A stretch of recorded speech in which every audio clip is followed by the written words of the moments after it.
पदाय कृष्णपृष्ठाय भूतले श्रीमति भक्तिवेदांत स्वामी इति नामिने। नमस्ते सरस्वती देवी गौरवाणी प्रचारिणे निर्विशेषा शून्यवादी पाश्चात्य देशतारिणी। जय श्री कृष्ण चैतन्य प्रभु नित्यानंद श्री अद्वैत गदाधरा श्रीवासादि गौर भक्तवृंदा। हरे कृष्णा कृष्ण कृष्ण हरे हरे हरे राम राम राम हरे हरे। हरे कृष्ण। श्रीला प्रभुपाद की जय। जय श्री कृष्ण सर्वने।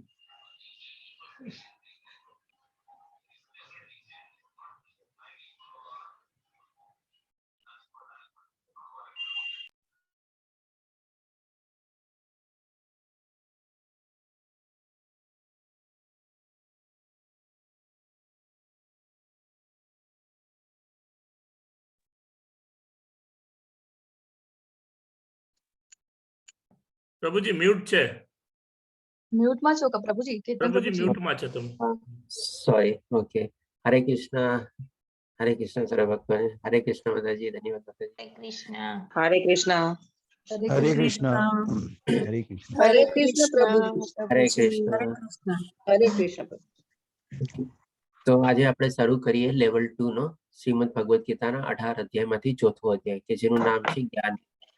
આમાં ભગવાન શ્રી કૃષ્ણ આપણને દિવ્ય જ્ઞાન આપશે। એટલે કે સૌપ્રથમ પહેલા ભગવાન શ્રી કૃષ્ણ આપણને કહેશે કે પોતે ક્યારે, પછી કેવી રીતે અને પછી અંતમાં શું કામે પ્રગટે છે અથવા અવતરે છે।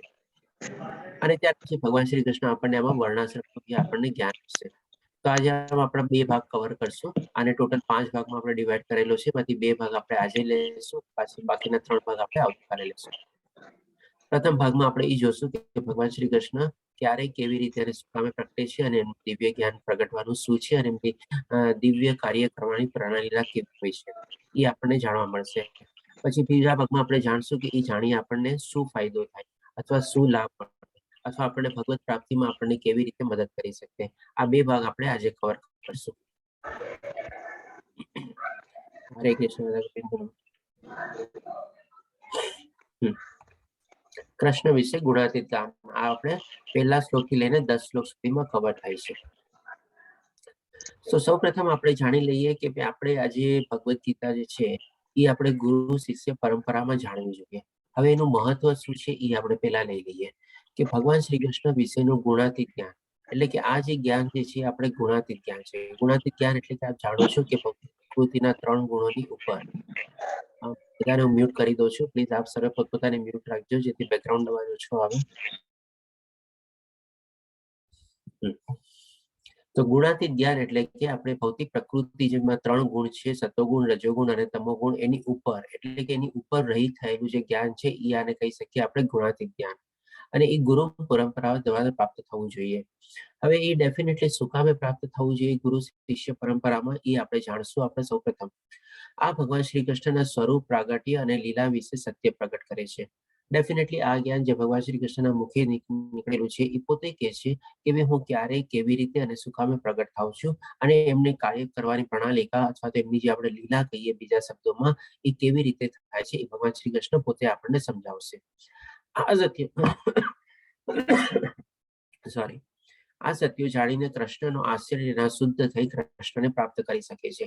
એટલે કે આનો ફરીથી આપણને બેનિફિટ અથવા ફાયદો શું થાય એ ભગવાન શ્રી કૃષ્ણ આપણને જણાવે છે કે જે આપણને ગુરુ શિષ્ય પરંપરામાં જો આપણે મેળવેલું હોય તો જ આપણને બેનિફિટ મળી શકે, નહીં તો આપણને એમાંથી આપણે વંચિત રહી શકીએ। હવે આપણે જોઈએ કે ગુરુ શિષ્ય પરંપરાથી આપણને આજે આટલું સરસ મજાનું દિવ્ય જ્ઞાન મળવાનું છે અને જે આપણે લઈ રહ્યા છીએ અત્યારે એ એમાં શું છે, આજે આપણે એને એટલા માટે ફોલો કરીએ છીએ કે આજે ઘણી બધી એવી છે ને ગીતાઓ બધા માર્કેટમાં આપણે અવેલેબલ છે, અને જે આપણે કહી શકીએ જે ગુરુ શિષ્ય પરંપરા પ્રમાણે છે ને ફોલો નથી. કારણ કે ભગવાન શ્રી કૃષ્ણ પહેલા શ્લોકમાં જે કહેશે કે મેં આ જ્ઞાન સૌ પ્રથમ આને આપ્યું, પછી આને આપ્યું, પછી એને આને આપ્યું. અને આપણે આ જગ્યામાં આપણે આનો આખો ઇતિહાસ જાણી શકશું કે લગભગ 12 કરોડ વર્ષ પહેલા ભગવાન શ્રી કૃષ્ણે આ જ્ઞાન સૌ પ્રથમ પહેલા સૂર્ય ભગવાનને આપેલું હતું. અને એ પ્રમાણે ભગવાન શ્રી કૃષ્ણના કહેવા પ્રમાણે ગુરુ શિષ્ય પરંપરામાં ચાલ્યું આવ્યું.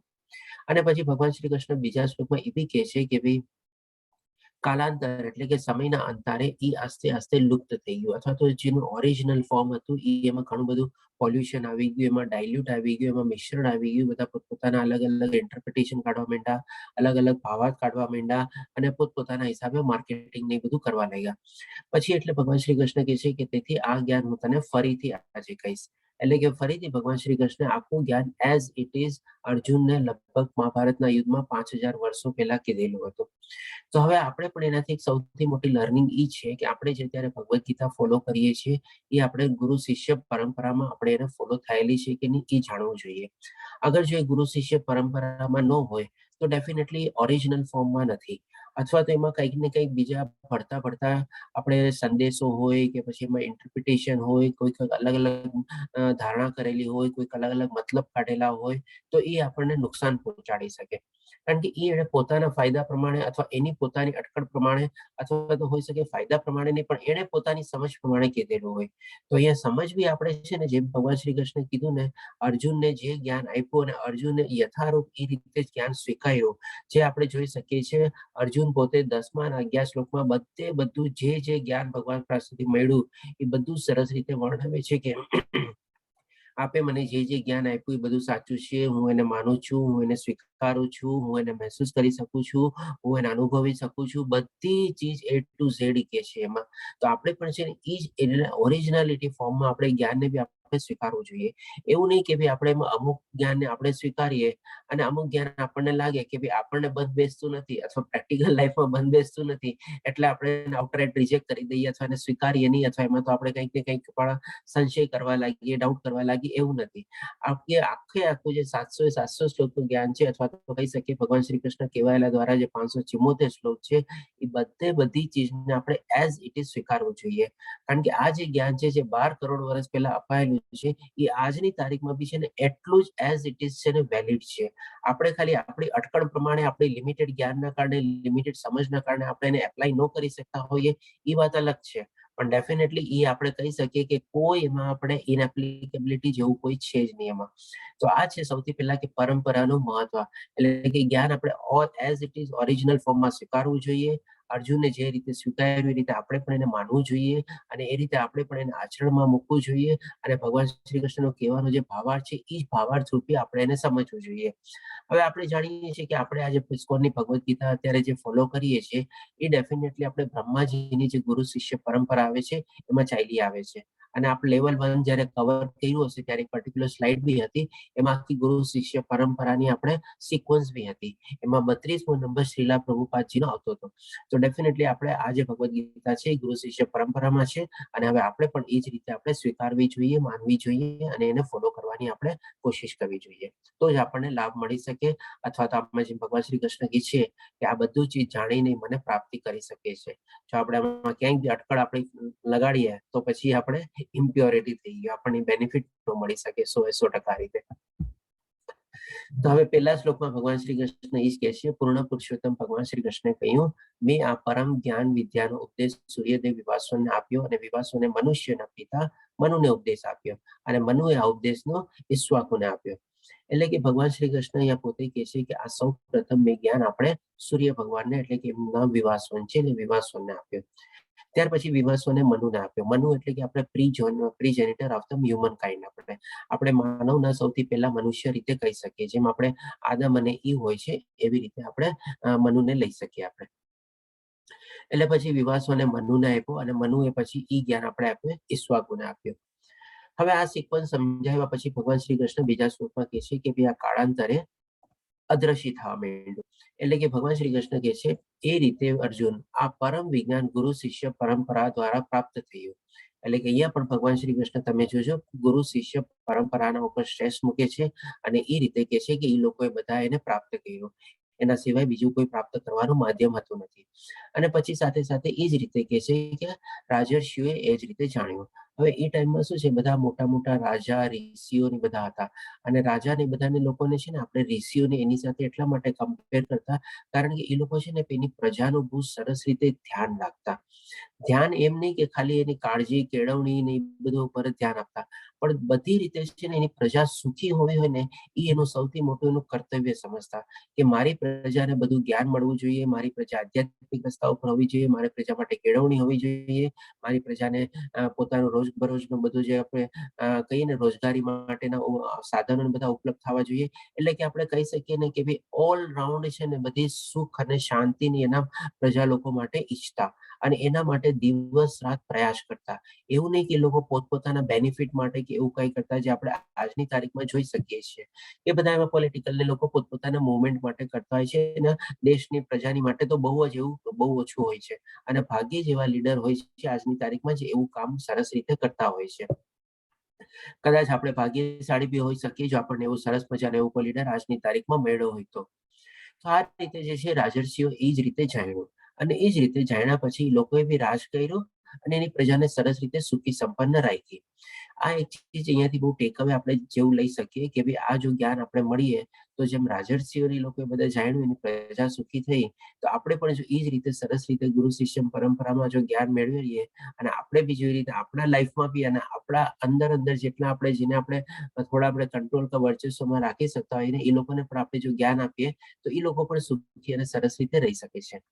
પરંતુ હવે અહીંયા ભગવાન શ્રી કૃષ્ણ આપણને સમજાવે છે પરંતુ કાળાંતરે આ પરંપરા તૂટી ગઈ. એટલે કે કઈ પરંપરા તૂટી ગઈ? તો કે ગુરુ શિષ્ય પરંપરા તૂટી ગઈ.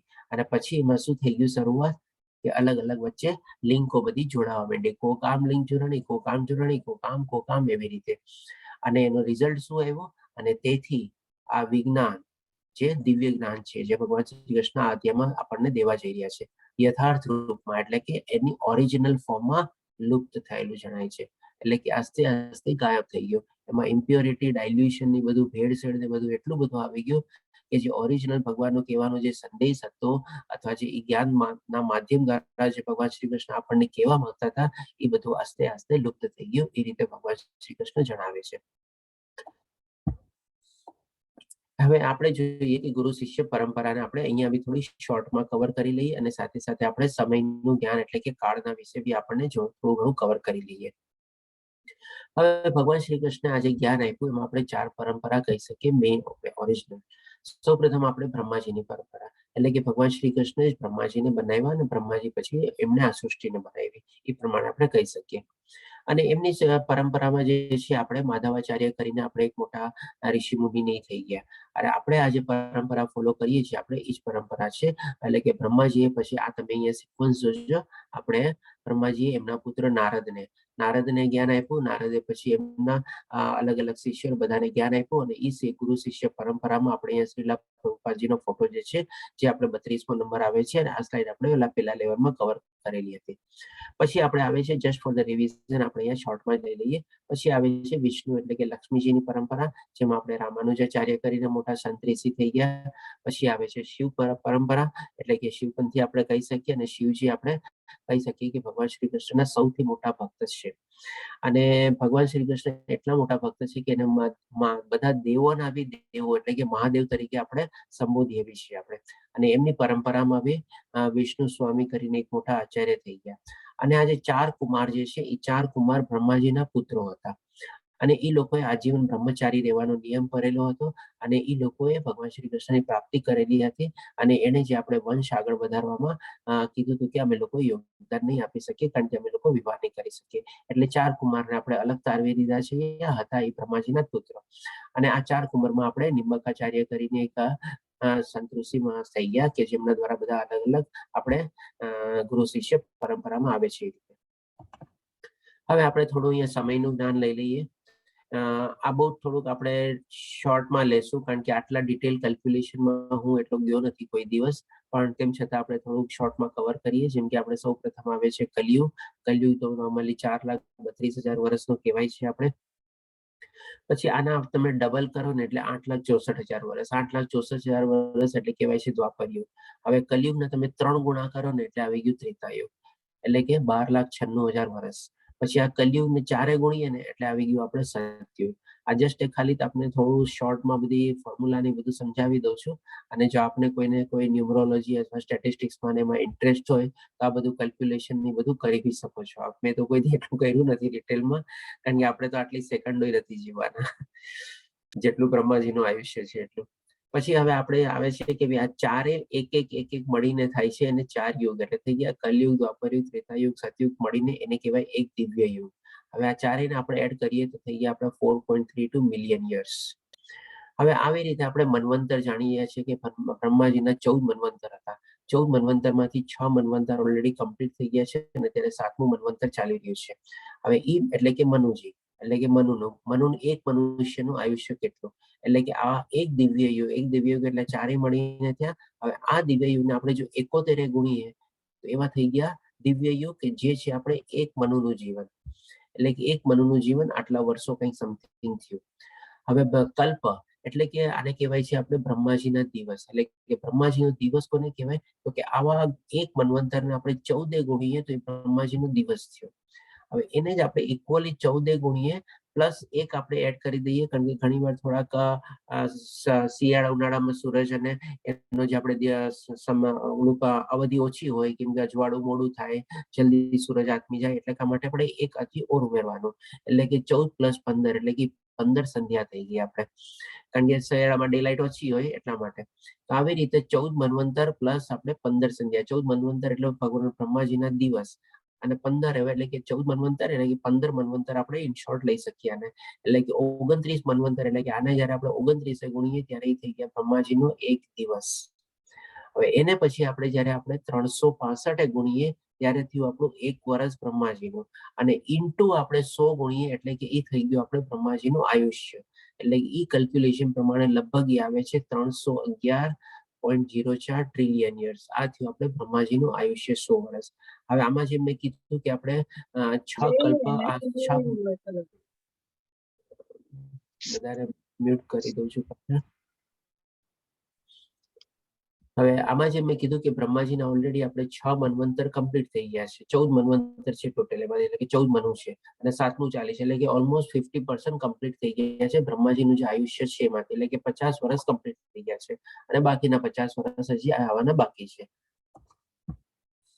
હવે આને આપણે થોડું શોર્ટમાં એ બી સમજી લઈએ કે જે આપણે 311.04 જે બ્રહ્માજીનું આયુષ્ય આવ્યું એનું આપણે થઈ ગયું શોર્ટમાં આપણે 50% કરીએ તો 155.52 ટ્રિલિયન યર્સ. બ્રહ્માજીના ઓલરેડી 50 વર્ષ વીતી ગયા છે અને બ્રહ્માજીનું જીવન હજી બાકી રહ્યું છે આપણે બીજા 155 ટ્રિલિયન યર્સ. હવે આપણે મનુનું જીવન જોઈએ તો મનુનું જીવન લગભગ આપણે આ કેલ્ક્યુલેશન પ્રમાણે જાણીએ છીએ કે લગભગ 10 લાખ વર્ષ, એટલે કે એક મનુનું જીવન આપણે 10 લાખ વર્ષ જેવું આવે છે આપણે. એટલે કે આ પ્રમાણે આપણે જો કેલ્ક્યુલેશન કરીએ તો સાબિત થાય છે કે મનુના જન્મ પહેલા ગીતાનું કથન ભગવાન દ્વારા તેમના શિષ્ય સૂર્યદેવને વિવાસોને 12 કરોડ વર્ષ પહેલા શ્રીમદ ભગવદ ગીતાનું કથન થયું હતું. હવે આ જે આખું કેલ્ક્યુલેશન જે છે આપણે ટાઈમલાઈન કેલ્ક્યુલેશન અથવા તો કાળનું કેલ્ક્યુલેશન અથવા સમયનું કેલ્ક્યુલેશન એ આપણે છે ને ભાગવતમાંથી છે ને લેવામાં આવેલું છે, એટલે કે ભાગવત કલામાંથી લઈએ આપણે તો એમાંથી આપણને મળી જશે. ડાયરેક્ટલી તમે આનો રેફરન્સ જો ભગવદ ગીતામાં જોવા જશો તો તમને નહીં મળે, પણ ભગવદ ગીતા જો ખાલી મહાભારતનો એક નાનકડો પાર્ટ છે આપણે, પણ જે આપણા બાકી બધા જે શાસ્ત્રો છે, વેદો, ઉપનિષદ, પુરાણો, એમાંનો એક આપણો છે આપણે મહાભારત, અને એ મહાભારતનો એક પાર્ટ આપણે પાછો ભાગવતમ બી લઈ શકીએ. ભાગવતમમાંથી આ બધું કેલ્ક્યુલેશન બધું આવેલું છે આપણે. એટલે હવે આપણે જોઈએ કે ગીતા પૃથ્વી ઉપર ક્યારે આવી, તો કે જે પ્રમાણે આપણે જોયું કે લગભગ એ બધું કેલ્ક્યુલેશન કરીને જોઈએ આપણે જ્યારે ભગવાન શ્રી કૃષ્ણ ફરીથી અર્જુનને કીધું છે બીજા શ્લોકમાં ભગવાન શ્રી કૃષ્ણ કહે છે એ પ્રમાણે, તો લગભગ 5117 વર્ષ પહેલા આપણે ભગવદ ગીતા ફરીથી એને અર્જુનને સંભળાવી, જે ભગવાન શ્રી કૃષ્ણના કહેવા પ્રમાણે કે ભાઈ આસ્તે આસ્તે ઓરિજિનલિટી લુપ્ત થઈ ગઈ હતી ત્યાર પછી. એટલે કે ગીતા પૃથ્વી પર આવી લગભગ 20 લાખ વર્ષો પહેલા અને અર્જુનને આપણને ફરીથી સંભળાવી 5000 વર્ષ પહેલા. એટલે કે પૃથ્વી પર આવવાનો મતલબ છે કે ભાઈ ઈશ્વાકુને અને મનુને ઈશ્વાકુને જ્યારે સંભળાવી ને એ વાળું કેલ્ક્યુલેશન આપણે, અને સૂર્ય ભગવાનને સમજાવ્યું એવું કયું કેલ્ક્યુલેશન જોવા જઈએ તો એ 12 કરોડ વર્ષ પહેલાનું આવે આપણે.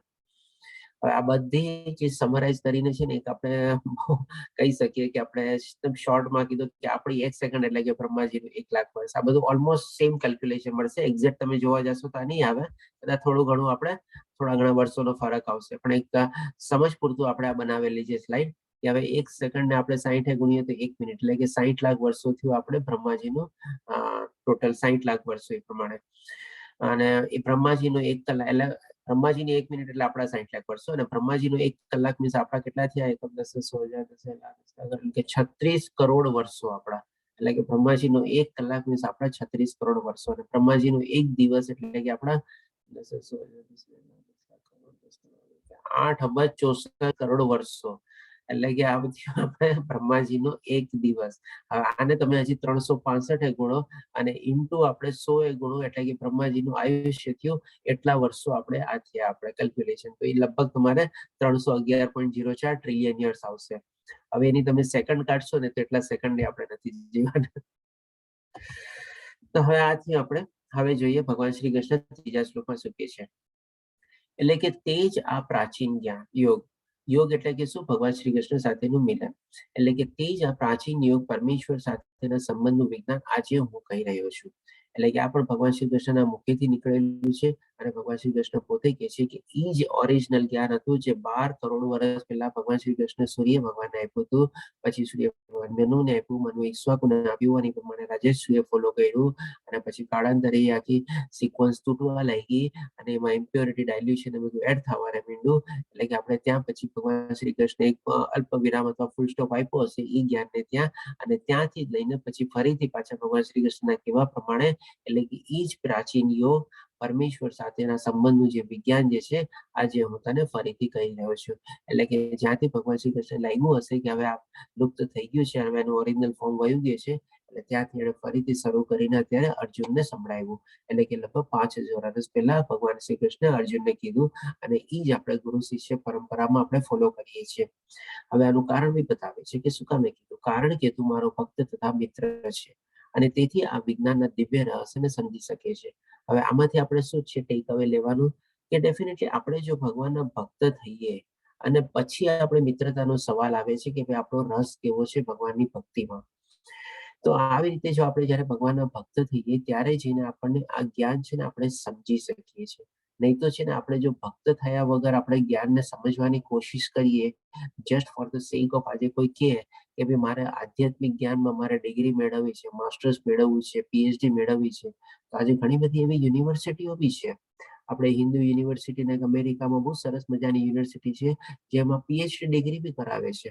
તો હવે શું છે કે ભાઈ એ લોકો માની લો ડિગ્રી ને બધું તો મેળવી લેતા હોય, પણ હવે છે ને જ્યાં સુધી પૂરેપૂરી ખાલી એને શું કર્યું હોય કે ભાઈ પોતાનો કંઈક એવો ડિગ્રી બિગ્રી મેળવી અને માની લો કોઈક એવો કંઈક પબ્લિકેશન કે શરૂ કર્યું કે પોતાનું કોઈક એવો શરૂ કર્યું કે જેના મારા માધ્યમ જ્ઞાન દેવા માટે કર્યું ને એવી રીતે, ત્યારે આપણે કહી શકીએ કે ભાઈ જસ્ટ એને છે ને એ પણ પોતાના ઇન્ટરેસ્ટ માટે શરૂ કર્યું છે.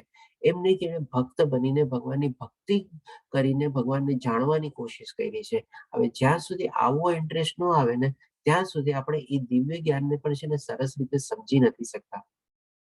અને આપણે એ પણ કહી શકીએ કે એ પણ જે ડિગ્રી ને પીએચડી ને બધું મેળવેલું હોય માની લો, એ પણ આપણે ગુરુ શિષ્ય પરંપરામાં ન હોય. કારણ કે ઘણી વાર શું છે ત્યાં જે એ લોકો જે બધા યુનિવર્સિટી ને બધા જે આવા કોર્સીસ ને ચલાવે છે ને એ પણ પોતાના કંઈક ને કંઈક એવા બેનિફિટ માટે જ ચલાવે છે.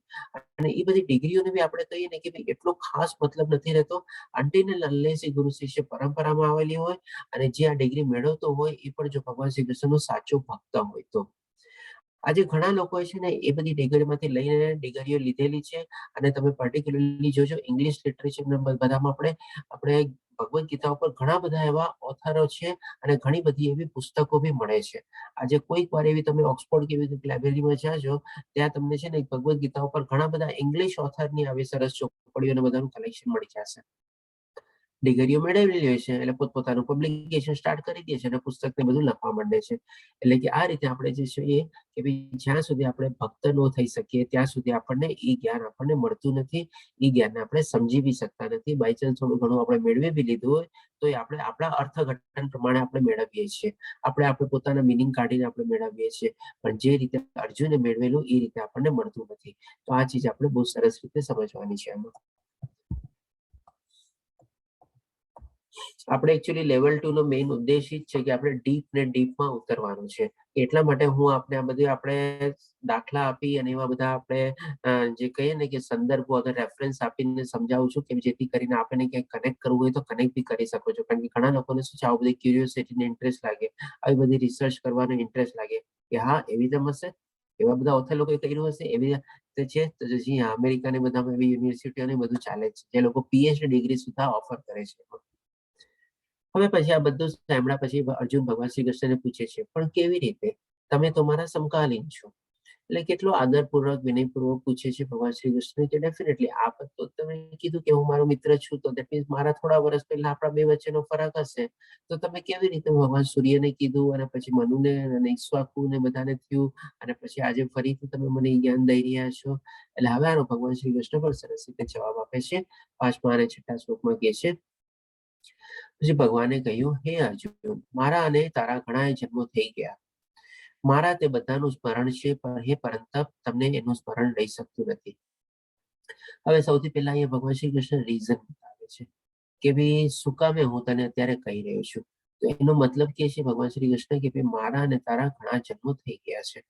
બરાબર, ઓકે, ચાલો માની લઈએ આપણે, ઠીક છે. પણ હવે એનું જે મેઇન કારણ છે એ ભગવાન શ્રી કૃષ્ણ બતાવે છે કે મારા બધાનું મને સ્મરણ છે, એટલે કે મને યાદ છે. એટલે કે નહીં કે મારા જન્મ પણ ફક્ત તારા જન્મ બી બધા મને યાદ છે, પરંતુ એ પરંતપ એટલે કે અર્જુન તને એનું સ્મરણ રહી શકતું નથી. એટલે કે તું એને યાદ રાખી શકતો નથી. એટલે કે જેવી એક આત્મા એક શરીર છોડીને બીજા શરીરમાં ધ્યાંતર કરે છે ત્યારે એ બધી સ્મરણ શક્તિને એની વહી જાય છે અને ફરીથી પાછું એનું નવું બેક ટુ સ્ક્વેર વન આપણે કહી શકીએ. એટલા જ માટે જન્મ મૃત્યુ જરા વ્યાધિની ફરી પાછી તકલીફોને બધું શરૂ થઈ જાય છે અને પાસ્ટ લાઈફનું એને કઈ યાદ રહેતું નથી. પણ અહીંયા ભગવાન શ્રી કૃષ્ણ છે ને બધી ચીજનું બધું જ્ઞાન છે, એટલે કે ત્રિકાળ જ્ઞાની હતા. હવે આમાં આ અધ્યાયમાં આપણે ઓલરેડી જોઈ ગયા છે, એ આપણે બીજા અધ્યાયમાં ઓલરેડી કવર કરી દીધું હતું કે આપણે ભગવાન વર્ડ શું કામે આવે છે. ઓકે, બરોબર છે. પછી 6ઠા શ્લોકમાં હજી સમજાવે છે કે યદ્યપિ હું અજન્મો તથા અવિનાશી છું અને યદ્યપિ હું સમસ્ત જીવોનો સ્વામી છું, તો પણ તારે પ્રત્યેક યુગમાં હું મારા આદિ દિવ્ય સ્વરૂપમાં પ્રગટ થાઉં છું. હવે ભગવાન શ્રી કૃષ્ણ આ સમજાવ્યા પછી એને કહે છે કે ભાઈ હું અવિનાશી છું અને અજન્મા છું. એટલે કે હું જન્મ નથી લેતો અને કોઈ દી નાશ બી પામતો નથી. એ બે શબ્દનો મિનિંગ એ થયો. પછી કહે છે કે હું દરેક યુગમાં પ્રગટ થાઉં છું. એટલે કે અહીંયા ભગવાન શ્રી કૃષ્ણ સૌથી પહેલો વર્ડ અહીંયા સરસ મજાનો આપણને એ સમજાવે છે કે જો ભગવાન શ્રી કૃષ્ણ અજન્મા અને અવિનાશી હોય તો પછી કેવી રીતે થાય. એટલે કે પ્રગટ થાય છે અથવા અવતરે છે. એ ભગવાન શ્રી કૃષ્ણ સૌથી પહેલું રહસ્ય એના બારામાં બતાવે છે કે હું પ્રગટ થાઉં છું. આ અહીંયાથી દિવ્ય જ્ઞાન આપણે અહીંયા લેવાનું શરૂ થઈ ગયું કે ભગવાન શ્રી કૃષ્ણ પોતે કહે છે કે હું અજન્મા અને અવિનાશી છું અને બધું મને યાદ છે પણ તને કંઈ યાદ નથી અને સાથે સાથે હવે હું પ્રગટ થાઉં છું. એ પ્રમાણે આપણને બતાવે છે. આ આપણે કહી શકીએ કે પહેલું પોઈન્ટ છે આપણા દિવ્ય જ્ઞાનનું કે ભગવાન શ્રી કૃષ્ણ પ્રગટ થાય છે તો અવતરે છે પણ ક્યારેય જન્મ લેતા નથી. હવે આપણે સરસ મજાનું આપણે મારા ખ્યાલથી આ બીજા અધ્યાયમાં બી આ પિક્ચરની થોડુંક કવર કર્યું હતું અને અત્યારે બી આપણે સંક્ષિપ્તમાં કવર કરી લઈએ કે જ્યારે ભગવાન શ્રી કૃષ્ણ પ્રગટ થાય છે, આપણે કારાગૃહમાં આપ શું જાણો છો કે ભગવાન શ્રી કૃષ્ણનો પ્રગટ થવાનો અવસર હતો કારાગૃહમાં, જ્યારે જ્યાં દેવકી અને વસુદેવજી હતા. જેને કંસ એમના જે દેવકીનો જે ભાઈ છે કંસ, એમણે એ લોકોને કારાગૃહમાં પૂરી દીધા હતા. એની સ્ટોરી આપ જાણો છો. હવે જ્યારે ભગવાન શ્રી કૃષ્ણ પ્રગટ થવાના હોય છે ત્યારે સૌ પ્રથમ એ વસુદેવજીના હૃદયમાં પ્રગટ થાય છે અને પછી ત્યારબાદ એ દેવકી માતાના હૃદયમાં પ્રગટ થાય છે અને પછી પોતે એના ગર્ભમાં ઉતરી અને પછી પોતે બહારમાં આપણે ચતુર્ભુજા રૂપમાં પ્રગટ થાય છે. એટલે કે શંખ, ચક્ર, પદ્મગદા એમ 4 હાથમાં 4 ચીજો, એટલે કે આપણે ચતુર્ભુજ રીતે કહીએ છીએ, એ રીતે પ્રગટ થાય છે. પછી જ્યારે દેવકી માતા અને વસુદેવજી આ રૂપમાં જોવે છે ત્યારે પછી એમને વિનંતી કરે છે કે આપ સિર્ફ આપના બાળ સ્વરૂપમાં આવો. પછી ભગવાન શ્રી કૃષ્ણનું પોતાનું જે પ્રગટ થવાનું જે પ્રાગટ્ય ઓરિજિનલ ફોર્મ છે, ઓરિજિનલ રૂપ છે, એ પણ ભગવાન શ્રી કૃષ્ણ કહે છે કે હું મારું જે શરીર છે એ અલૌકિક છે અને મારા ઓરિજિનલ ફોર્મમાં પ્રગટ થાઉં છું. પછી આ લોકો ભગવાન દેવકી અને વસુદેવના વિનંતી દ્વારા એ લોકો પછી પોતાનું રૂપને મિનિમાઇઝ કરે છે અને પોતે બાળ સ્વરૂપમાં એ લોકોની સામે દેખાય છે અને પછી એને વસુદેવજી લઈને મથુરા વયા જાય છે. તો આ રીતે આખું ભગવાન શ્રી કૃષ્ણ આપણે પ્રગટ થવાનો જે અવસર હતો એ આપણી સામે આપણે લઈ શકીએ કે કેવી રીતે ભગવાન શ્રી કૃષ્ણ પ્રગટ થયા હતા. હવે આપણે જોઈએ કે ભગવાન શ્રી કૃષ્ણના શરીરમાં અને આપણા શરીરમાં ફરક શું હોય છે. તો અહીંયા આપણે બે કોલમ બનાવેલા છે. આપણે ભગવાન શ્રી કૃષ્ણનું શરીર છે અને આપણે આપણું શરીર છે. આપણું શરીર આપણે જોઈ શકીએ છીએ કે 3 ભાગમાં આપણે એને ડિવાઈડ કરી શકીએ. સૌથી પહેલા બહાર જે આપણને જે શરીર દેખાય છે ગ્રોસ બોડી આપણે લઈ શકીએ. પછી જે આપણે મેઇન અંદરનું જે સટલ બોડી એટલે કે આપણે અવ્યક્ત રૂપમાં હોય છે, જેમ કે મન, અહંકાર, બુદ્ધિ બધું એમાં આવી ગયું આપણે. અને પછી આપણે લાસ્ટમાં હોય છે આપણે આત્મા. હવે આપણે જ્યારે ક્ષેત્રજ્ઞ વિભાગ યોગ લીધો ત્યારે આપણે જોઈ ગયા હતા કે આપણે 31 તત્વોનું આપણું આખું શરીર બનેલું હોય છે. એટલે કે ગ્રોસ બોડીમાં જો આપણે લઈએ તો 5 મહાભૂતો, જેમાં આપણે હોઈ શકે આપણે લીધી હતી કેવી આકાશ, વાયુ, અગ્નિ, ધરતી અને જળ. 5 આપણે જેને જોઈ શકીએ છીએ. પછી આપણે આવે છે કે મન, બુદ્ધિ અને અહંકાર. પછી આપણે આના ઉપરથી શિફ્ટ થઈ જઈએ છીએ આપણા અંદરના એટલે કે સટલ બોડીમાં. એટલે કે આમાં આપણે મન, બુદ્ધિ અને અહંકાર એટલે કે એ 3 ચીજ અને સાથે સાથે અવ્યક્ત એટલે કે પ્રકૃતિને આપણે એમાં જોઈ લીધી. એ 31 તત્વોને તમે યાદ કરજો. એટલે કે 5 ને 4 9 થયા આપણે. પછી ભગવાન શ્રી કૃષ્ણ કહે છે કે 10 આપણી ઇન્દ્રિયો એટલે કે 5 આપણી જ્ઞાનેન્દ્રિયો અને 5 આપણી કર્મેન્દ્રિયો. એટલે કે 9 ને 10 19 થઈ ગયા અને પ્લસ પછી 5 આપણને કહે છે આપણા ઇન્દ્રિયોના વિષયો. એટલે કે 19 અને 5 24 થઈ ગયા. અને પછી આપણે 7 આવે છે. આ બધું સટલ બોડીમાં ભગવાન શ્રી કૃષ્ણ લીધેલું છે. અને પછી આવે છે 7 જેને ભગવાન શ્રી કૃષ્ણ વિકારો કીધેલા છે. એ વિકારો ક્યાં? તો કે જે આપણા ફિલિંગ્સ, ઇમોશન્સ, લાગણી અને એના દ્વારા ઉત્પન્ન થાય છે. શું ઉત્પન્ન થાય છે? તો કે સુખ, દુઃખ, આમ બધું જે આપણે થાય છે ને, મને આમ થાય છે, મને એવું થાય છે, એ બધાને ભગવાન શ્રી કૃષ્ણ વિકારો તરીકે કીધેલા છે. 7 ચીજ એટલે કે આ 31 તત્વો દ્વારા આપણું શરીર બનેલું હોય છે. અને લાસ્ટમાં આવે છે આપણે અંતિમમાં એકદમ સૂક્ષ્મ તત્વ જેને આપણે કહીએ છીએ આત્મા. આ રીતે ભગવાન શ્રી કૃષ્ણ આપણને સમજાવેલું છે. સ્લાઇડ બોલે છે એ નથી, મને ખ્યાલથી રશ્મિ માતાજી કંઈક ચેટ બોક્સમાં લખે છે. હા પ્રભુજી, આપે જે સમજાવ્યું ને હમણાં જે 34 32 તમે જે એ સ્લાઇડ આમાં અમને નથી દેખાતી. આ વાળી સ્લાઇડ નથી આવી આપની સામે? ના, આ તો અલગ છે સ્લાઇડ પ્રભુજી. આમાં તો શાશ્વત પણ ભૂલી જાય છે, બધા જન્મો યાદ છે, શરીર બદલાતું નથી. મનુષ્ય અને ભગવાન વચ્ચેનો જે ડિફરન્સ છે ને એ તફાવત છે બતાવે છે. તમે જે 40 તત્વોની જે બધી વાત કરી ને એ સ્લાઇડ આમાં નથી પ્રભુજી. ના, એ સ્લાઇડ નથી. 4.6 નો હેતુ બતાવે છે. હા પણ પ્રભુજી તો બીજું બોલે છે ને, બોલે છે બીજું. ના, એવું બીજું નથી કહેતો. હું તમને પહેલા સમજાવું છું કે આ બે નો તફાવત છે. અહીંયા મેં તમને કીધું આ ભગવાન શ્રી કૃષ્ણનો ફોટો છે અને આ રાઈટ સાઈડમાં જે છે આપણું બોડી છે. આપણું બોડીમાં અહીંયા ગ્રોસ બોડી એટલે કે 5 મહાભૂતોનું, પછી આપણે આ સટલ બોડી એટલે કે અંદર આપણે મન, બુદ્ધિ, અહંકાર અને પછી આપણે આત્મા. એટલે કે આનો તમને ઇન્ટ્રોડક્શન આપું છું, બેકગ્રાઉન્ડ આપું છું કે આપણું 31 તત્વોનું જે શરીર બનેલું છે, જે આપણે 13મા અધ્યાયમાં કવર કરેલું હતું એ રીતે. એટલે કે જેથી કરીને આ બે બોડીને ડિફરન્શિએટ કરી શકો. અને એના પછી હું આપણે આ મેઇન સ્લાઇડ ઉપર જ આવવાનો હતો કે જેમાં અત્યારે તમારી સામે કૃષ્ણ અને બધા જીવનનું અસ્તિત્વનો ડિફરન્સ આખું ટેબ્યુલર ફોર્મમાં આપેલું છે એ રીતે. સમજાઈ ગયું હવે? તો હવે આપણે પોઈન્ટ બરાબર છે. હા, એટલે હું અહીંયા તમને ખાલી શરીરનો તફાવત સમજાવવા પહેલા બેકગ્રાઉન્ડ કહેતો હતો કે આપણું શરીર કેવું બનેલું હોય છે અને ભગવાન શ્રી કૃષ્ણનું શરીર કેવું બનેલું હોય છે. અને હવે આપણે જોઈએ કે બંને વચ્ચે એક્ઝેક્ટલી ડિફરન્સ શું છે.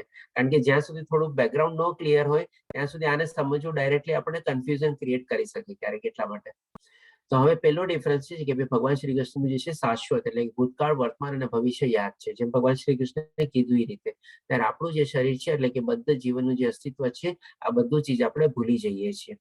પછી બીજી ચીજ છે આપણે કે બધા જન્મો યાદ છે કારણ કે શરીર બદલાતું નથી અથવા બગડતું નથી. હવે આજે ભગવાન શ્રી કૃષ્ણનું જે શરીર આપ જોઈ જ રહ્યા છો લેફ્ટ સાઈડમાં, એ એઝ ઇટ ઇઝ ઓરિજિનલ ફોર્મમાં જ રહે છે. એ ક્યારેય બદલાતું નથી. આપણે ગમે તેટલો સમય પાસ થાય તોય. અને એ જ રીતે આપણે આ જે શરીરને આપણે સમજ્યા એ આપણે સૌથી પ્રથમ તો જેવું આપણે શરીર ચેન્જ કરીએ બધું ભૂલી જઈએ.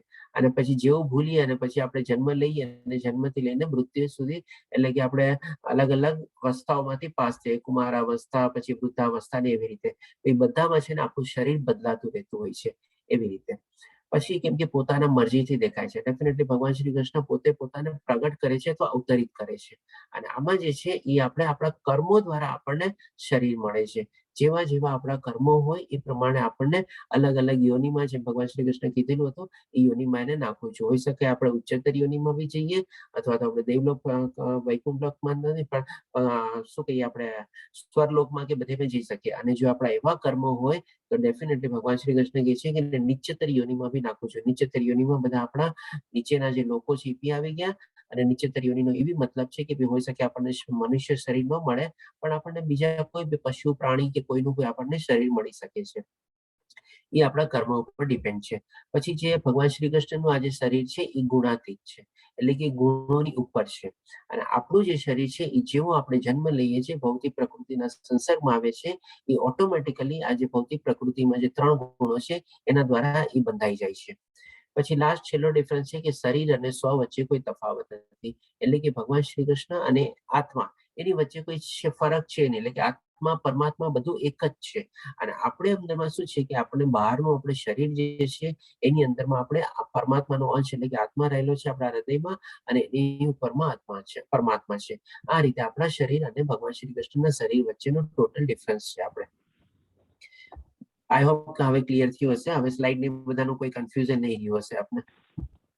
પ્રભુજી હા પ્રભુજી, પછી 32 છેલ્લે તમે જે કીધા ને એ કેવી રીતે 32 થાય? આપણે 8 આપણે ગણીએ ને. 32 હા, sorry, પ્રભુજી 31 જે કીધા ને, હા, એ 31. પ્રભુજી ખબર નથી એમાં પડતી. એમાં પંચ મહાભૂતો 5, 5 જ્ઞાનેન્દ્રિય, 5 કર્મેન્દ્રિય અને 5 5 ઇન્દ્રિય કર્મેન્દ્રિય. વિષયો. આ 24, આ 20 ને 4 તો ખબર છે, 7 ક્યાં છે એ ધ્યાન ન સાત પડ્યું. સાત છે ને વિકાર છે, જે ભગવાન શ્રી કૃષ્ણ ચોથા ઓલામાં 13મા અધ્યાયમાં સરસ રીતે ડિસ્ક્રાઇબ કરેલું છે.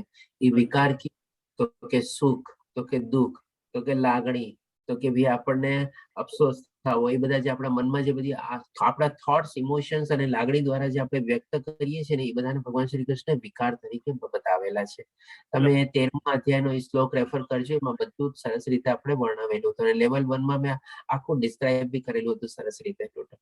એટલે મન, બુદ્ધિ, અહંકાર અને પ્રકૃતિ, એ 4 વસ્તુ એ, અને આ 7 તમે કયો છો એ વિકાર. હા, 7 વિકાર 11, અને હજી એકદમ ટોટલ 31. તમારે એકવાર ફરીથી સ્લાઇડ જોવી છે તો હા તમે કહો તો પ્રભુજી, તો એ જોવી સ્લાઇડ છે. બતાવો પ્રભુજી, તમે. એકવાર બતાવો બતાવી દો ને જરા. slide. શક્ય હોય તો 36 ની બતાવો ગણતરીની પ્રભુજી. ખબર નહીં પડતી. હા, હું એ સ્લાઇડ ની જ વાત કરતી હતી કારણ કે પ્રભુજી. આમાં અમે 24 જ શીખાતા એટલે. ના, ટોટલ 31 છે. ચાલો હું તમને બતાવું છું સ્લાઇડ બી. હા પ્રભુજી. મને થોડો ટાઈમ આપજો ખોલવા માટે. હાજી.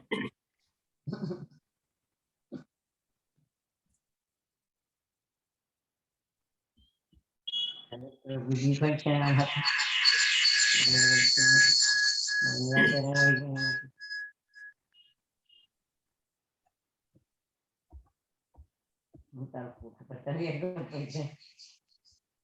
ફોટો કાઢને ફોટો મારે તો 7 છે. શું કરે છે? આવી આપણી સામે સ્લાઇડ. હા હા હાજી, પ્રભુજી, આ હા જ છે. હા પ્રભુજી. હા. હવે જો તમે, હું તમને કાઉન્ટ કરાવું છું. સૌથી પહેલા તો 5 પેલા બેકગ્રાઉન્ડ બધાને સ્લો કરી. પ્રભુજી બધાને મ્યુટ કરી દો ને પ્લીઝ. હા, બહુ બેકગ્રાઉન્ડ અવાજ આવે છે. આ રીતે જો 5 મહાભૂતો, એમાં આપણે આકાશ, વાયુ, ધરતી, અગ્નિ અને જળ આવી ગયા. બરાબર. તમે કાઉન્ટ બી કરતા સાઈડમાં લખતા આવી જાજો. 5 ઈ થયા. પછી આપણે મિથ્યા અહંકાર, એટલે કે આપણો ઈગો 6, બુદ્ધિ 7, અવ્યક્ત એટલે કે આપણે પ્રકૃતિ આવી ગઈ, એમાં ભૌતિક પ્રકૃતિ, એટલે કે 5 ને 3 8 થયા. હવે 8 પછી 10 ઇન્દ્રિયો. 10 ઇન્દ્રિયોમાં આપણે 5 કર્મેન્દ્રિયો અને 5 જ્ઞાનેન્દ્રિયો, એટલે કે 8 ને 10 18. 18 પછી આપણું 19મું એવું મન. બરાબર. પછી આવ્યું આપણે 5 ઇન્દ્રિયના વિષયો, એટલે કે આપણા સેન્સના સબ્જેક્ટ્સ બધા, એટલે 19 ને 5 24. હવે આવ્યા જુઓ 7 વિકાર: ઈચ્છા, દ્વેષ, સુખ, દુઃખ, સંઘાત, ચેતના અને ધૈર્ય. આ આપણે તમે કાઉન્ટ કરો 7 થઈ ગયા. એટલે 24 ને 7 31. આ સર્વેને સંક્ષેપમાં કાર્યોના ક્ષેત્ર તથા તેમની આંતરક્રિયાઓનો વિકાર કહેવામાં આવે છે. હવે કંઈક ને કંઈક આપણે લાગણી, થોટ્સ, ઇમોશન એડ કરીએ, કંઈક ને કંઈક કામ કરીએ, આપણને એમાં છે આપણને સુખ, દુઃખ, આ તે બધું આપણને થાય. એ પ્રમાણે ભગવાન શ્રી કૃષ્ણ આ 7 ચીજને વિકાર તરીકે ગણાવેલા છે. હવે એની તમે જોજો અહીંયા સમરી બી આપેલી છે. અપ્રગટ પ્રધાન એટલે કે 3 સ્થિતિઓ, એટલે કે આને અવ્યક્તને આપણે અહીંયા અપ્રગટ તરીકે 3 લીધેલી છે. 3 સ્થિતિ એટલે કે સતોગુણ, રજોગુણ અને તમોગુણ. પછી અહીંયા જે વિકારો છે એ આપણે લીધેલા છે. ઈચ્છા, નફરત, સુખ, તકલીફ, સુખ ચડી સાથે 5 મહાન તત્વોની પ્રતિક્રિયાઓ. જેવી રીતે આપણે કંઈક ને કંઈક કર્મ કરવા માટે આપણે આ બધા 5 મહાભૂતોમાંથી આપણને કંઈક ને કંઈક જોવે છે આપણને. પછી આપણે આવે છે જીવનનું લક્ષણ, ચેતના અને પ્રતિક્રિયાઓ. આ રીતે બી આપણે થોડી ઘણી ક્લેરિફિકેશન માટે આ 2-3 વર્ડ અહીંયા અલગથી આપણે સંબોધેલા છે. આઈ હોપ કે હવે આપણે ક્લિયર થઈ ગયા 31 તત્વો. એટલે સુખ અને દુઃખ અલગ ગણવાના ને? હા, સુખ અને દુઃખ સાતમા. અલગ. હા હા, 7. ઈચ્છા, નફરત, સુખ, દુઃખ, હા, પછી દ્વેષ અહંકાર, એટલે કે ચેતના, ઈર્ષ્યા. ધૈર્ય. હા, દ્વેષ એટલે કે ઈર્ષ્યા થઈ ગયું તમારે. સંગાત, સંગાત એટલે કે શું? કોન્ટેક્ટ. આપણે બધા અલગ અલગ માણસોના અને બધાના અલગ અલગ સાથે કોન્ટેક્ટમાં આવીએ એ આપણો સંગાત થઈ ગયો. ચેતના એટલે કે એની સાથે આપણે અલગ અલગ આપણે થોટ્સ ઇમોશન બધુંમાં જોડાય. અને ધૈર્ય એટલે કે આપણે પેશન્સ. આ રીતે 7 થઈ ગયા. બરાબર. ઓકે, ચાલો પછી આપણે આવી જઈએ અહીંયા. Thank you, તો પ્રભુજી. Thank you. તો આઈ હોપ કે હવે ઈ ચીજ સમજાવવા માટે મેં છે ને અહીંયા તમને બોડીનું આપ્યું હતું બેકગ્રાઉન્ડ તરીકે. પછી આ ચીજ મેં કવર કરી હતી. તો આઈ હોપ કે હવે બધું ક્લિયર થઈ ગયું હશે. સ્લાઇડ નું એનું કોઈ કન્ફ્યુઝન નહીં રહ્યું હશે. હા પ્રભુજી, પ્રભુજી. અવ્યક્ત એટલે હા પ્રભુ આત્મા થઈ છે ગયું ને? ક્લિયર. ઓકે, ચાલો, ધન્યવાદ. હવે આપણે જઈએ 7મા શ્લોકમાં. તો ભગવાન શ્રી કૃષ્ણ કહે છે, હે ભરતવંશી, જ્યાં હવે ભગવાન શ્રી કૃષ્ણ 3 ચીજ આપણને કહે છે કે ભાઈ ક્યારે, કેવી રીતે અને શું કામે હું અવતરું છું. સૌ પ્રથમ આપણને કહે છે કે ક્યારે. હે ભરતવંશી, જ્યાં પણ અને જ્યારે પણ ધર્મનું પતન થાય છે અને અધર્મનું ભારે વર્ચસ્વ જામે છે તે વખતે હું સ્વયં અવતરું છું. હવે અહીંયાથી છે ને કી વર્ડ એક છે ખાલી આપણે ધર્મ. બરાબર છે કે ચાલો ધર્મનું પતન થાય છે, ધર્મનું આપણે ભગવાન શ્રી કૃષ્ણ જે પ્રમાણે કહે છે કે આ ધર્મનું વર્ચસ્વ વધી જાય છે. ધર્મનું જ ઓપોઝિટ અધર્મ થઈ ગયું. તો ધર્મ એટલે શું? તો એ ટાઈમમાં ધર્મ એટલે કે શું? અલગ અલગ ટાઈપમાં જેમ અત્યારે છે આપણે ધર્મનો મિનિંગ લઈએ છીએ રિલિજન એટલે કે હિન્દુ, મુસ્લિમ, ક્રિશ્ચન એવી રીતે. તો એ બધા ત્યારે ધર્મ હતા શું? Definitely not. એક જ ધર્મ હતો ત્યાં. અને એ કયો તો કે આત્માનો ધર્મ. આત્માનો ધર્મ કયો તો કે ભાઈ આધ્યાત્મિક ધર્મ. એટલે કે ભગવાનની આપણે સ્તુતિ અને પ્રાર્થના અને અર્ચના કરતી એની ભક્તિમાં પણ પરોવાયેલું. હવે એ ભગવાન શ્રી કૃષ્ણ કહે છે કે જ્યારે ધર્મનું પતન થાય છે. હવે એ ટાઈમમાં તમે જોજો જ્યારે ભગવાન શ્રી કૃષ્ણ જ્યારે અવતરિત થયા હતા એમણે પોતે પણ ઘણા બધા અસુરોનો વધ કરેલો હતો. એટલે કે આવી બધી અસુરી વૃત્તિઓ ઘણી બધી ચાલતી હતી. એમની બાળ લીલામાંથી આપણે કાલિયા નાગથી લઈને મોટા મોટા અસુરોનો બધાને વધ કરેલો છે. અને ઇવન કંસનો બી વધ કરેલો છે. એટલે કે આવી ટાઈપનું બધું જે અધર્મની બધું ચાલતું હતું. પ્લસ પછી આપણે જોઈ શકીએ છીએ કે ત્યારે એ ટાઈમમાં બી ત્યારે સ્ત્રીઓની બી સેફટી નહોતી. આજે જો સેફટી હોત તો એવી ભર સભામાં દ્રૌપદીને લાવીને એનું ચીરહરણ કરવામાં શું કામે આવવાની કોશિશ કરવામાં આવે. દેટ મીન્સ કે એ લોકોની પણ એ સેફટી નહોતી. અને પ્લસ એવું બધા ઘણા બધા અપશબ્દો આ તે બધું બી બોલાતું જેને આપણે અધર્મ રીતે કહી શકીએ. કુળ કપટ બી બધું ચાલતું આપણે જોઈ શકીએ છીએ. શકુનીએ કેટલું કુળ કપટ ને બધું કર્યું. એટલે કે આ બધું છે ને અધર્મના પ્રતીક છે. હવે એનું જયારે વર્ચસ્વ વધી ગયું હોય અને ધર્મનું આપણે એને લાગે કે આસ્તે આસ્તે પતન થઈ રહ્યું છે, હવે લોકો બધા અધર્મના રસ્તા ઉપર જ વધારે ચાલી રહ્યા છે, ત્યારે ભગવાન શ્રી કૃષ્ણ કહે છે કે હું અવતરું છું. એટલે કે ભગવાન શ્રી કૃષ્ણ આ હેતુ અહીંયા મેઇન આપણને ક્લિયર થાય છે. કારણ કે આપણે વિચારીએ કે ભાઈ ઠીક છે ધર્મ અધર્મનો મતલબ શું આપણે, કારણ કે ઈ જ્યાં સુધી ક્લિયર ન થાય ત્યાં સુધી આપણને છે ને ભગવાન શ્રી કૃષ્ણને અવતરિત થવાની આપણને ક્રિયા ન સમજાય ત્યારે આપણને હંમેશા કંઈક ને કંઈક ડાઉટ ને કન્ફ્યુઝન રહેવાનું જ છે. ભગવાન શ્રી કૃષ્ણ ક્યારે અવતરિત થાય, કેમ અવતરિત થાય, શું કામે અવતરિત થાય. પણ હવે જે રીઝન બતાવે એ રીઝન જ આપણને ન સમજાય કે ભાઈ અધર્મ શું કામ, ધર્મ શું કામ, ધર્મનું પતન શું કામ, અધર્મનું વર્ચસ્વ શું કામ.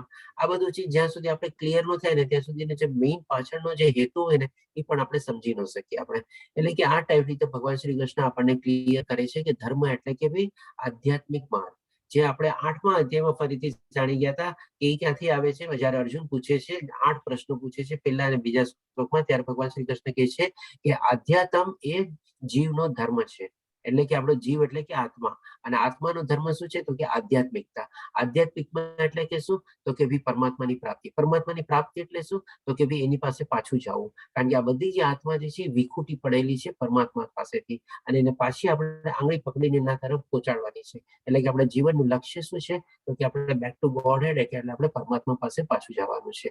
આ આપણો ધર્મ છે. હવે બાકી બધી ચીજ છે ને આપણે એને ખોટી રીતે ઇન્ટરપ્રેટ કરી લઈએ છીએ.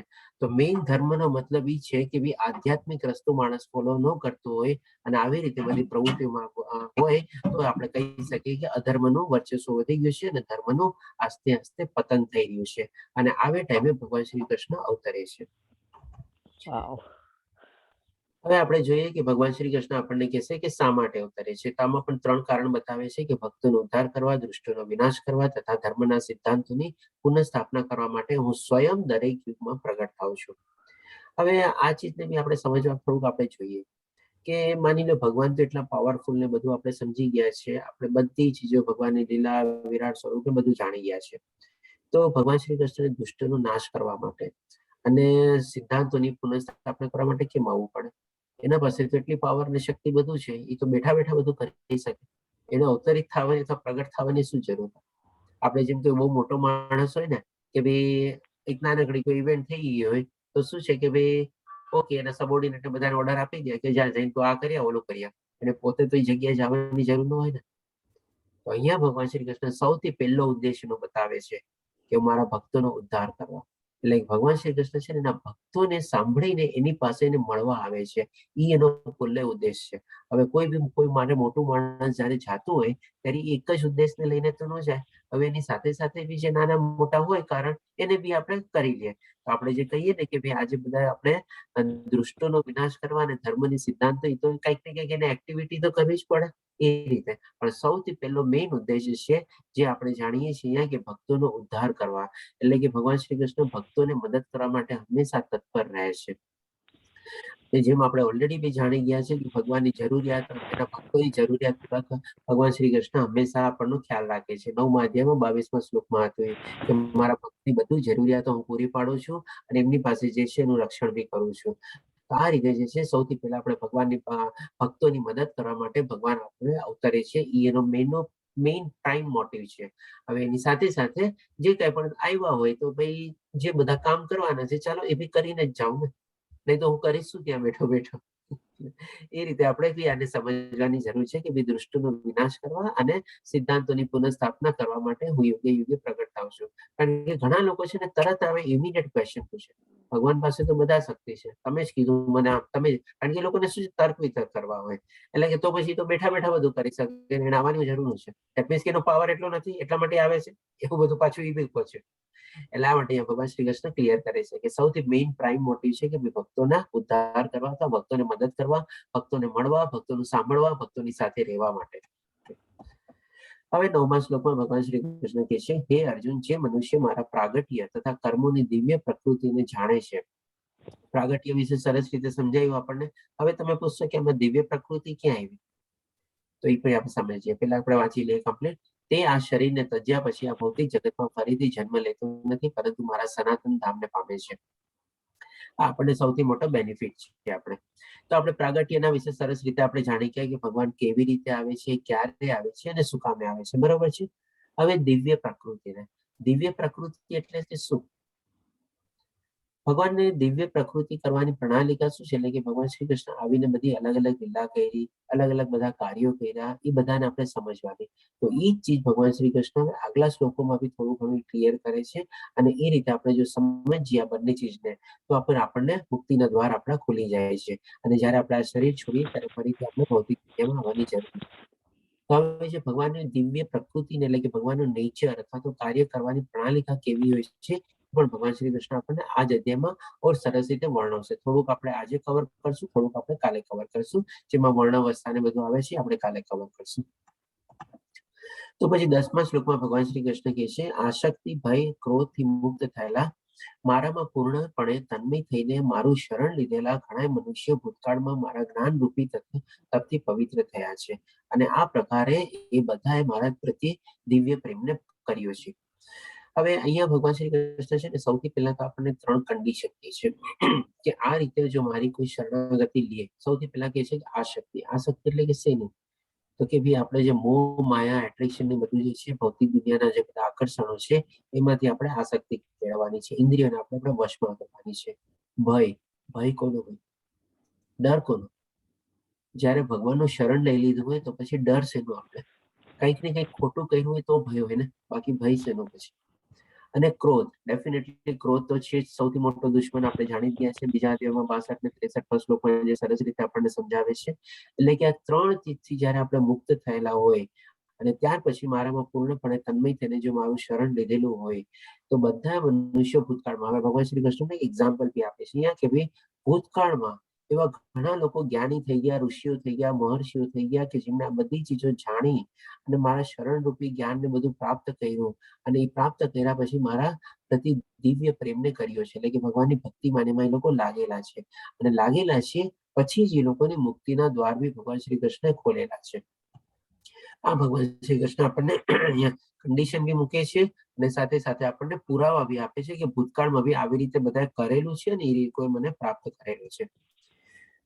હવે આપણે જોઈએ કે બીજો આપણે પાર્ટ લઈશું. પહેલો પાર્ટ મોરલેસ અહીંયા કમ્પ્લીટ થાય છે. આમાં ખાલી આપણે ભગવાનની જે દિવ્ય પ્રકૃતિ જે છે એ આપણે થોડું ટચ કર્યું છે, પણ આપણે આગળના બધા જે ભાગો છે એમાં સરસ રીતે આપણે એને બી કવર કરશું. તો હવે આપણે જોઈએ બીજા પાર્ટમાં કે આપણે ભગવાન શ્રી કૃષ્ણ એ જ આપણને થોડું ઘણું આસ્તે આસ્તે સમજાવે છે કે જે ભાવથી બધા લોકો મારું શરણ આશ્રય ગ્રહણ કરે છે એના અનુરૂપ હું તેઓને ફળ આપું છું. એ પાઠ પ્રત્યેક વ્યક્તિ સર્વ પ્રકારે મારા માર્ગને અનુસરે છે. મારો માર્ગ એટલે કે આધ્યાત્મિક માર્ગ, એના સિવાય બીજો કોઈ માર્ગ નથી. ત્યારે એમાં કોઈ એવા બીજા કોઈ ધર્મ કે કઈ હતા જ નહીં આપણે. એટલે કે અહીંયા ભગવાન શ્રી કૃષ્ણ આપણને સૌથી પહેલા સમજાવે છે કે આપણને પહેલા તો ત્યાં સમજાવી દીધું કે મારું શરણ લેવાનું છે. શરણ લેવા માટે આપણને કન્ડિશન કઈ છે અથવા તો પ્રી એલિજિબલ કન્ડિશન છે એ આપણને કહી દીધું કે ભાઈ શું આપણે કે ભયથી મુક્ત થવાનું છે, આપણે અનાસક્તિથી મુક્ત થવાનું છે અને ક્રોધથી બી મુક્ત થવાનું છે.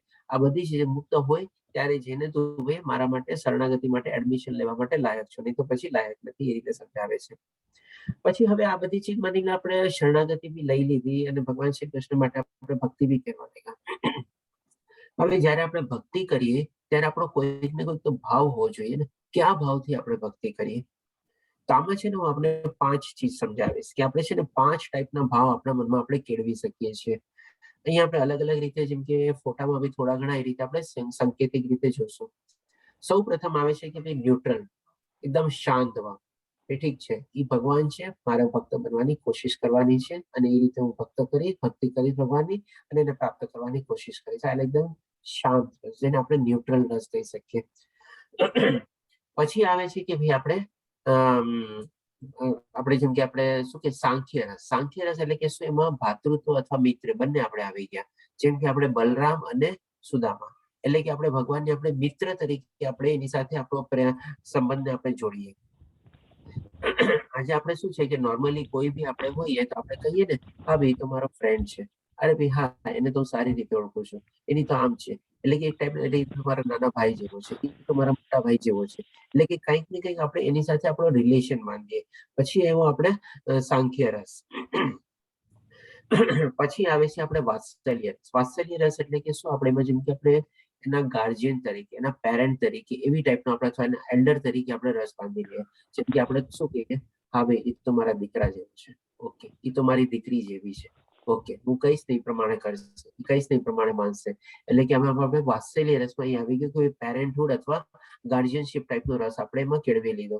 એ બી તો મારો લાલો છે ને, હું મારા લાલાની બહુ સરસ મજાની કાળજી કરીશ, એને સરસ મજાના વાઘા પહેરાવીશ, એની સેવા કરીશ, ભક્તિ કરીશ, એની સાથે રમીશ કરીશ, એવી ટાઈપનો આપણો ભાવ આવી ગયો. પછી આવે છે આપણે માધુર્ય રસ.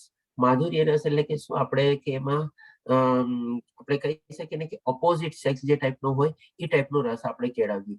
જેમ કે ભાઈ આપણે સખી સાથે, ભગવાન શ્રી કૃષ્ણનો સખી સાથેનો જે રસ હતો એ ટાઈપના બધા માધુર્ય રસમાં આવી ગયા. તો અહીંયા આપણે ફોટામાં બી જોઈ શકો છો, આ બધા સખી સાથે, ગોપીઓ સાથે બધાનો ફોટો છે. સખી અને ગોપી બંને આવી ગયા આવી રીતે. એક બાજુ ભગવાન શ્રી કૃષ્ણ હતા અને ચારે બાજુ સખીઓ, ગોપીઓને બધા એ લોકો માધુર્ય રસ એન્જોય કરતા. કારણ કે એ લોકો બધાને જે ગોપીઓ જે હતી એ ભગવાન શ્રી કૃષ્ણમાં આ ટાઈપનો રસમાં એન્જોય કરતી હતી. એ લોકોને ના સાંખ્ય રસમાં ઇન્ટરેસ્ટ હતો, ના વાત્સલ્ય રસમાં હતો, ના શાંત રસમાં હતો, પણ ભગવાન શ્રી કૃષ્ણની સખી અને ગોપી બનવામાં એ લોકોને ઇન્ટરેસ્ટ હતો અને એ રીતે એ લોકો સેવા કરતા. આપણે આ થયું આપણે અલગ અલગ આપણા હા 5 રસ થઈ ગયા આપણે. અને હા સોરી 4 રસ થયા આપણે. અને 5મો રસ આપણે દાસ્ય રસ, એટલે કે આપણે ભગવાન શ્રી કૃષ્ણનો દાસ બનીને રહેવાનું, એટલે કે આપણે ઇનડાયરેક્ટલી આપણે કહી શકીએ સર્વન્ટ અથવા આપણે નોકર બનીને રહેવાનું. જેના રૂપમાં આપણે એક્ઝામ્પલ લઈ શકીએ હનુમાનજી અને રામનો. હનુમાનજી હંમેશા દાસ બનીને ભગવાન શ્રી કૃષ્ણના ભક્ત બન્યા છે ને એ રીતે એમની સેવા કરેલી છે. એટલે કે એ ચીજ ભગવાન શ્રી કૃષ્ણ આપણને સંક્ષિપ્તમાં સમજાવે છે કે જે ભાવથી, હવે ભાવનો મિનિંગ આપણે સમજાઈ ગયો. 5 ટાઈપના આપણે ભાવ કવર કર્યા. બધા લોકો મારું શરણ આશ્રય ગ્રહણ કરે છે, એના અનુરૂપ હું તેમને ફળ આપું છું. હવે ભગવાન શ્રી કૃષ્ણ મિશન એ જ રીતે રેસિપ્રોકેટ કરે છે, એ જ રીતે જેને કહીને રિટર્ન ગિફ્ટ આપે છે. જેમ આપણે કોઈના બર્થડે માં ગયા હોઈએ, આજકાલ જે બધી નોર્મલ ટ્રેન્ડ થઈ ગઈ છે, બધા લોકો ગિફ્ટ જઈને જાય અને સાથે સાથે જેનો બર્થડે હોય એ પણ જેટલા એના ફ્રેન્ડ આ તે બધા હોય બધાને રિટર્ન ગિફ્ટ આપે. તો ડેફિનેટલી આપણે પણ ભગવાન શ્રી કૃષ્ણ પ્રત્યે જેવો ભાવ, જેવો પ્રેમ, જેવી શરણાગતિ, જેવી આપણી ઇન્ટેન્સિટી, જેવી આપણી ડીપનેસ હશે, એવા જ ભાવથી ભગવાન શ્રી કૃષ્ણ આપણને રેસિપ્રોકેટ કરશે, એવા જ ભાવથી આપણને રિટર્ન ગિફ્ટ આપશે. આ રીતે ભગવાન શ્રી કૃષ્ણ કહે છે તેને અનુરૂપ હું તેઓને ફળ આપું છું. એ પાઠ પ્રત્યેક વ્યક્તિ સર્વ પ્રકારે મારા માર્ગને અનુસરે છે. એટલે આ જ રીતે બધી સિસ્ટમની પ્રમાણે ચાલે છે અને આધ્યાત્મિક માર્ગમાં એ લોકો પ્રવૃત્તિ છે. હવે 12મા શ્લોકમાં ભગવાન શ્રી કૃષ્ણ કહે છે કે એકચ્યુઅલી થાય છે શું. આ તો ભગવાન શ્રી કૃષ્ણ માની લો આપણને થિયોરેટિકલી સમજાવી દીધું કે ભાઈ જે ભાવમાં મને મળશે એ પ્રમાણે વધારે કરીશ અને મોસ્ટલી બધા લોકો મારું કરે, પણ એકચ્યુઅલમાં થાય છે શું. એટલે કે એ ચીજ હવે અહીંયા ભગવાન શ્રી કૃષ્ણ પ્રેક્ટિકલી સમજાવે છે કે આ લોકમાં, એટલે કે આ મૃત્યુ લોકમાં મનુષ્યો, પર્ટિક્યુલરલી મનુષ્યો જ કીધું આપણને, કારણ કે મનુષ્ય સિવાય બીજું કોઈ ભક્તિ કરી ન શકે.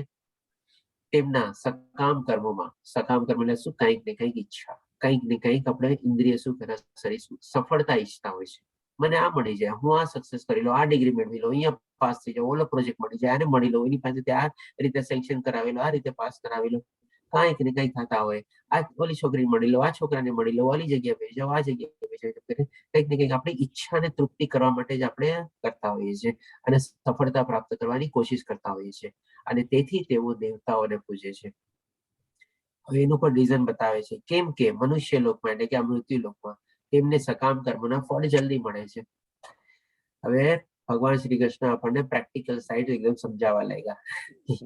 થિયોરેટિકલી તો સમજાવી દીધું કે ભાઈ જેવો જેવો મારી પાસે ભક્તિ લઈને આવ્યો હોય અને અહીંયા એ રીતે એનું સરસ રીતે પૂર્તિ કરું છું, રિટર્ન ગિફ્ટ આપું છું. પણ શું છે અહીંયા એકચ્યુઅલમાં, તો કે ભાઈ આ મૃત્યુ લોકમાં તો બધાને ક્યાંથી, બધા અનાસક્તિ ક્યાંથી કેળવવાની અને ભય ભી રહેવાનો છે. જ્યાં જ્યાં સુધી એની ઈચ્છાઓ પૂરી નથી થતી ત્યાં સુધી ભય ભી રહેવાનો છે અને સાથે સાથે ઈચ્છાઓ નથી પૂરી થતી એટલે ક્રોધ બી આવવાનો છે. તો આ બધી ચીજ જો એલિજિબિલિટી એટલે કન્ડિશન જો ફૂલફિલ ન કરી હોય તો શરણાગતિનો સવાલ જ ક્યાં આવ્યો. હવે જયારે શરણાગતિ નથી મળતી તો આપણે શું કરીએ, કોઈક ઓલ્ટરનેટ વે તો હશે ને, કંઈક દાયા બાયા રસ્તો ગોત ને યાર, શોર્ટકટ ગોત ને.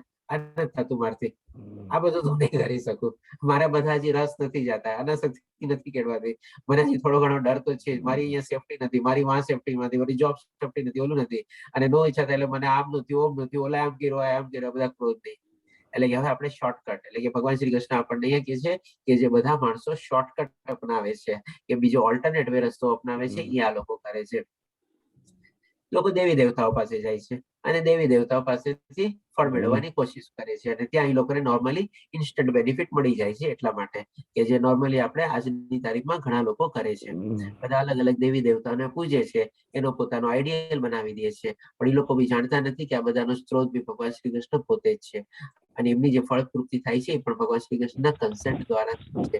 કોઈ શકે જબરજસ્તી થઈ જતી હોય પણ એટલે જે ફળ મળે છે એ પણ આપણે ટેમ્પરરી છે. આ રીતે ભગવાન શ્રી કૃષ્ણની કાર્યપ્રણાલી વિશે આપણને થોડોક હિન્ટ આપે છે અહીંયા. હવે આપણે જોઈએ કે ભાઈ દેવતાઓ અને કૃષ્ણ વચ્ચેનો ફરક. પહેલા આપણે જોયું કે ભાઈ ભગવાન શ્રી કૃષ્ણ શરીર વચ્ચેનો અને આપણા શરીર વચ્ચેનો ફરક. હવે આપણે દેવી દેવતાઓના અને ભગવાન શ્રી કૃષ્ણ વચ્ચે આપણે ફરીથી પાછું મ્યુટ કરી દઉં છું બધાને કે ભાઈ સૌથી પહેલા આપણે દેવતાને લઈએ આપણે કે ભાઈ દેવતા હંમેશા આજ્ઞાકારી સેવકો તરીકે પુરુષોત્તમની પૂજા કરે છે. એટલે કે દેવી દેવતાઓ બી ભગવાન શ્રી કૃષ્ણના અંડરમાં જ આવેલા છે, ભગવાન શ્રી કૃષ્ણની પૂજા કરે છે. પુરુષોત્તમ દ્વારા બનાવવામાં આવ્યા છે. કોનો પુરુષોત્તમ કોણ? તો કે ભગવાન શ્રી કૃષ્ણ દ્વારા જ આ બધા દેવી દેવતાઓ બનાવેલા છે.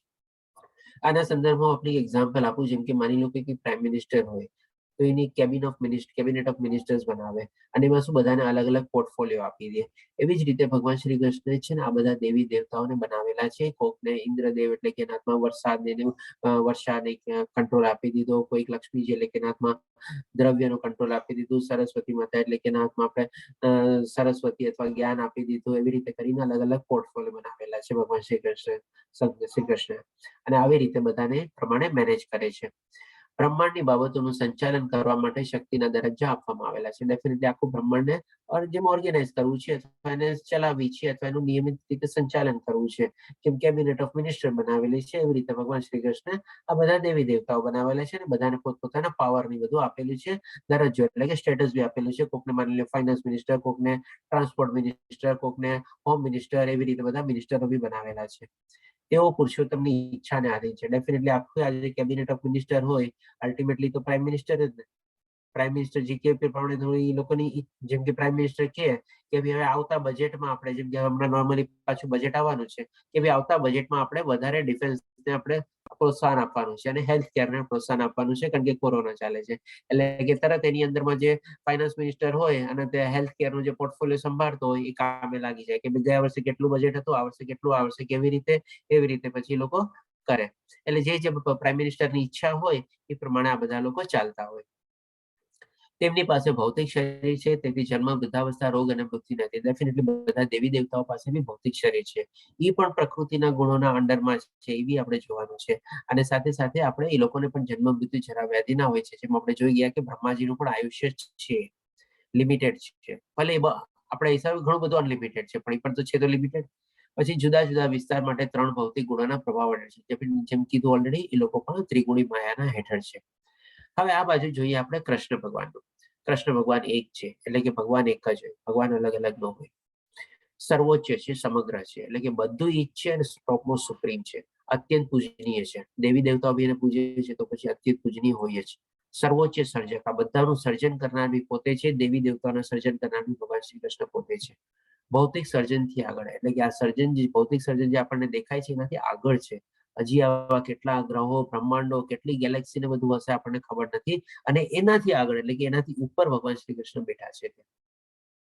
સર્વોચ્ચ નિયંત્રક એટલે કે ટોપમોસ્ટ ઓથોરિટીમાં બેઠા બેઠા બધાને નિયંત્રણ કરે છે. સર્વોચ્ચ સંપત એટલે કે ટોપમોસ્ટ ઓથોરિટીમાં બેઠા બેઠા પોતે એકદમ સ્વતંત્ર છે, કોઈના આધીન નથી, કોઈના ઉપર ડિપેન્ડન્ટ નથી. બધા એ લોકો એના ઉપર ડિપેન્ડન્ટ છે. સર્વ સંપૂર્ણપણે આધ્યાત્મિક શરીર, જન્મ, મૃત્યુ, વૃદ્ધાવસ્થા અને રોગ નથી. ડેફિનેટલી એમનું ભગવાન શ્રી કૃષ્ણનું અલૌકિક શરીર છે અને આ અલૌકિક શરીરમાં જન્મ, મૃત્યુ, જરા વ્યાધિ આવતી નથી. 3 ભૌતિક ગુણોના પ્રભાવથી સંપૂર્ણ રીતે બહાર. રાધર ભગવાન શ્રી કૃષ્ણએ 3 ગુણ ત્રિગુણી માયા બનાવેલી છે અને ત્રિગુણી માયા એના હેઠળ છે, એના નિયંત્રણ હેઠળ છે, નહીં કે ભગવાન શ્રી કૃષ્ણ એના નિયંત્રણ હેઠળ છે એવી રીતે. અને શાશ્વત એવા સર્વોચ્ચ સ્વામી એટલે કે બધાના સ્વામી છે અને શાશ્વત એટલે કે પરમાનન્ટ છે. આથી આપણે બધા દેવી દેવતાઓ અને આથી આપણે ભગવાન શ્રી કૃષ્ણનો ડિફરન્સ તો આપણે તમે જોઈ શકો છો કે કેટલો મોટો ડિફરન્સ છે આપણે અહીંયા. હવે 13મા શ્લોકમાં ભગવાન શ્રી કૃષ્ણ કહે છે, પ્રકૃતિના 3 ગુણો અને તેમના સંબંધ કર્મોની અનુસાર મારા દ્વારા માનવ સમાજના 4 વર્ણોની વ્યવસ્થા રચવામાં આવી. જો કે આ વ્યવસ્થાનો કરતા હું છું, છતાં તમે એ જાણી લો કે હું એટલા પર અવ્યક્ત કરતા છું. હવે ભગવાન શ્રી કૃષ્ણ જેમ કીધું ને કે મારા દિવ્ય કર્મ કરવાની પ્રણાલી આસ્તે આસ્તે હવે એના ઉપર જઈ રહ્યા છે કે એમના દિવ્ય કર્મ કરવાની પ્રણાલી કેવી છે એ સમજાવી રહ્યા છે. હવે પેલા થોડું ઘણું આપણે કહી શકીએ કે બેકગ્રાઉન્ડ આપ્યું. ઇવન પોતે દેવી દેવતાઓને બનાવ્યા છે એ પણ એની દિવ્ય કરવાની પ્રણાલિકા જ છે, પાર્ટ ઓફ ધેટ જ છે. પણ શરૂઆત એનાથી કરી આપણે દેવી દેવતાઓથી. અને એનાથી બી શરૂઆત પેલા ભગવાન શ્રી કૃષ્ણ શેનાથી કરી તો કે ભાઈ જે લોકો મારું શરણ લે છે એને પણ હું રિટર્ન ગિફ્ટ તરીકે આપું છું. એટલે કે સૌથી પહેલી પ્રણાલિકા હતી એમના દિવ્ય કર્મ કરવાની પ્રણાલિકા. પછી આવી દેવી દેવતાઓ પર. હવે આવે છે આપણે આજે ત્રિલોક સોરી આપણે પૃથ્વીલોકમાં જે છીએ બધા માણસોની વ્યવસ્થા કેવી રીતે બધી થાય છે તો કે પ્રકૃતિના 3 એટલે કે 4 વર્ણ વ્યવસ્થા ભગવાન શ્રી કૃષ્ણે કરેલી છે. પ્રકૃતિના ગુણો પ્રમાણે અને એ કોઈ બી બર્થ નથી પણ ગુણો પ્રમાણે, સ્વભાવ પ્રમાણે, એની લાયકાત પ્રમાણે છે. એમના સંબંધ કર્મની અનુસાર મારા દ્વારા માનવ સમાજના 4 વર્ણોની 4 વર્ણ આપણે જાણીએ છીએ, બ્રાહ્મણ, ક્ષત્રિય, વૈશ્ય, શૂદ્ર. 4 વર્ણ છે અને 4 આશ્રમ છે. 4 આશ્રમ ક્યાં તો કે ભાઈ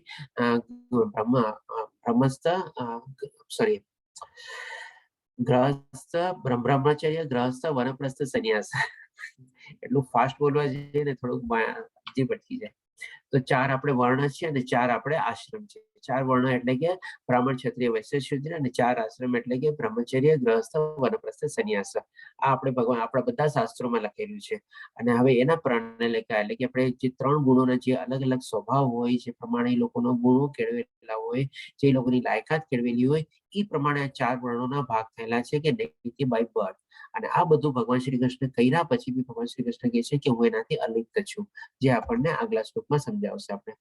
અને આપણે થોડું ઘણું આવી સમજી લઈએ કે ભાઈ બ્રાહ્મણો માટે શું છે, 4 અલગ અલગ આશ્રમો છે આપણે, બ્રહ્મચારી, ગ્રહસ્થ, વાનપ્રસ્થ, સંન્યાસ. પણ ક્ષત્રિયો માટે નોર્મલી 3 સુધી જ હોય છે. પછી સંન્યાસી લોકો નોર્મલી આપણે એમાં આવતો નથી આપણે. અને શૂદ્રો માટે આપણે ખાલી ગ્રહસ્થ છે, અને વૈશ્યોને માટે આપણે બ્રહ્મચારી ને ગ્રહસ્થ હોય છે. હવે આમાં આપણે વનપ્રસ્થ બી નથી આવતો, અને આપણે કહી શકીએ સંન્યાસ તો આવતો જ નથી. એનું બી આપણે કારણ જોઈ લઈએ કે શું કામ નથી આવતું. તો કે ભાઈ વૈશ્યો અને શૂદ્રો એ લોકો માટે પાસે શું છે, થોડું ઘણું અલ્પ જ્ઞાન હોય છે. અલ્પ જ્ઞાન હોય છે, લિમિટેડ જ્ઞાન હોય છે, લિમિટેડ સમજણ હોય છે. હવે એને પણ એ લોકો છે ને આસ્તે આસ્તે કેળવે છે. હવે કેળવતા છે ને એ લોકોની લગભગ ઓલમોસ્ટ પૂરી જિંદગી નીકળી જાય છે. સૌથી પ્રથમ તો લિમિટેડ જ્ઞાન અને લિમિટેડ સમજણ ને બધું હોય, એટલે કે હોઈ શકે એ લોકોને પોતાનું જીવન અથવા ચલાવવા માટે લિમિટેડ સાધન ઉપલબ્ધ ઓછા હોય, લિમિટેડ દ્રવ્ય હોય, લિમિટેડ બધી ફેસિલિટીઝ બધું હોય. એટલે એ લોકોને શું છે, પોતાની જિંદગી કાઢવા માટે જે પ્રમાણે બધી જે નેસેસિટી જોતી હોય એમાં જ વધારે ને વધારે સમય એમાં એ લોકોનો નીકળી જાય છે. પછી બહુ ઓછો સમય બચે છે, અને ઓછા સમયમાં એ લોકો થોડી પ્રગતિ કરે છે આધ્યાત્મિક જીવનને આગળ વધારવાની. હવે આધ્યાત્મિક જીવન માની લો અંતકાળ સુધી ક્યારેક થોડા ઘણા 2 પાંદડે કે કંઈક થયા હોય અને થોડો વધારે સમય આપી શકતા હોય તો ઠીક છે, એ લોકો પ્રમાણે પાસે સમયની બચ્યો એ પ્રમાણે આગળ વધ્યા. બાકી નહીં તો પછી જિંદગી ત્યાંની ત્યાં પૂરી થઈ જાય છે. એમાં ને એમાં જ એ લોકો ફરીથી પાછા આવતા રહે છે. અને જેમ જેમ જે આધ્યાત્મિક જે બીજ છે, હોઈ શકે થોડુંક પ્રગતિ થયું તો હોઈ શકે આવતા જન્મમાં જે છે એ બીજનું ત્યાંથી થોડોક ઓર આગળ વધ્યો. એટલા માટે આપણે કહી શકીએ કે ભાઈ આ શૂદ્રો અને વૈશ્યો માટે છે ને આપણે વાનપ્રસ્થ અને સંન્યાસ લેવાના એટલો બધા અવસર જ એ લોકોને પ્રાપ્ત થતા નથી, કારણ કે એ બધી આમાંથી ઊંચા આવે તો કરી શકે ને. અને ક્ષત્રિયો પાસે શું છે, એ બધા અવસર હોય છે, અને બ્રાહ્મણ પાસે તો ડેફિનેટલી હોય જ છે. આપણે એટલા માટે આમાં 4 આશ્રમ છે, આમાં 3 આશ્રમ છે, આમાં 2 છે અને આમાં 1 છે. આ એનો હેતુ છે, આપણે મેઇન હેતુ આ જ છે. આપણે હવે 14મા શ્લોકમાં ભગવાન શ્રી કૃષ્ણ કહે છે મારા પર કોઈ કર્મનો પ્રભાવ પડતો નથી. આ બધી ભગવાન શ્રી કૃષ્ણ પોતાની દિવ્ય કર્મ કરવાની પ્રણાલિકા આપણને સમજાવી, 3 ચીજ સમજાવી. હવે પણ ભગવાન શ્રી કૃષ્ણ કહે છે એનો કોઈ પ્રભાવ એના ઉપર પડતો નથી. શું કામે એ પણ સમજાવે છે. ન હું કર્મફળની કામના કરું છું, જે મારા સંબંધે આ સત્યને જાણે છે તે પણ કર્મના ફળનો પાશમાં બંધ નથી બંધાતા. શું કામે? રીઝન આપી દીધું કે ભાઈ આખી સિસ્ટમ બનાવી, આખી ભૌતિક દુનિયા બધું બનાવ્યું, બધા દેવી દેવતાઓને બનાવ્યા, બધાને પાવર્સ હોય, બધું સોંપ્યું, બધી વર્ણ વ્યવસ્થા બનાવી દીધી, બધી આશ્રમો બનાવી દીધા, બધું બનાવી દીધા, અને બધું અલ્ટિમેટલી તો એને ત્યાગી દીધું છે. પોતાની પાસે કઈ રાખીને બેઠા છે કે ના ભાઈ મારે આ જોવે, મારે ઓલું જોવે, મેં આટલા બધા સૃષ્ટિ માણસો બનાવ્યા તો એ લોકો મારી આવીને ભક્તિ કરે. ભગવાન શ્રી કૃષ્ણ કહી દીધું કે બધાનો આધ્યાત્મિક ધર્મ તો ઈ જ છે, પણ કોઈની પાસેથી એક્સપેક્ટેશન રાખી કે ના ભાઈ લોકો આવીને મારી ભક્તિ કરે કે કઈ કરે. એટલે કે કર્મફળ બધું છોડી દીધું. કોઈ જાતની ભગવાન શ્રી કૃષ્ણ એમાંથી આસક્તિ ન રાખી, અને બધું પોતપોતાના હિસાબે આખી સેલ્ફ મેકેનિઝમ, સેલ્ફ સિસ્ટમ બનાવી દીધી, દેવી દેવતાઓને બધાને પાવર આપી દીધા, બધું સોંપી દીધું, જાઓ તમે તમારા હિસાબે ચલાવો. મૃત્યુલોક બી બધામાં જીવો બધા આવી ગયા, જીવોને બી વર્ણાશ્રમ આપી દીધા, ગુણો આપી દીધા, તમે તમારા હિસાબે જે કામ કરવું હોય, જે પ્રમાણે કરવું હોય તમે કરો. અને રિટર્નમાં શું માંગ્યું ભગવાન શ્રી કૃષ્ણ? તો કે કાંઈ નહીં.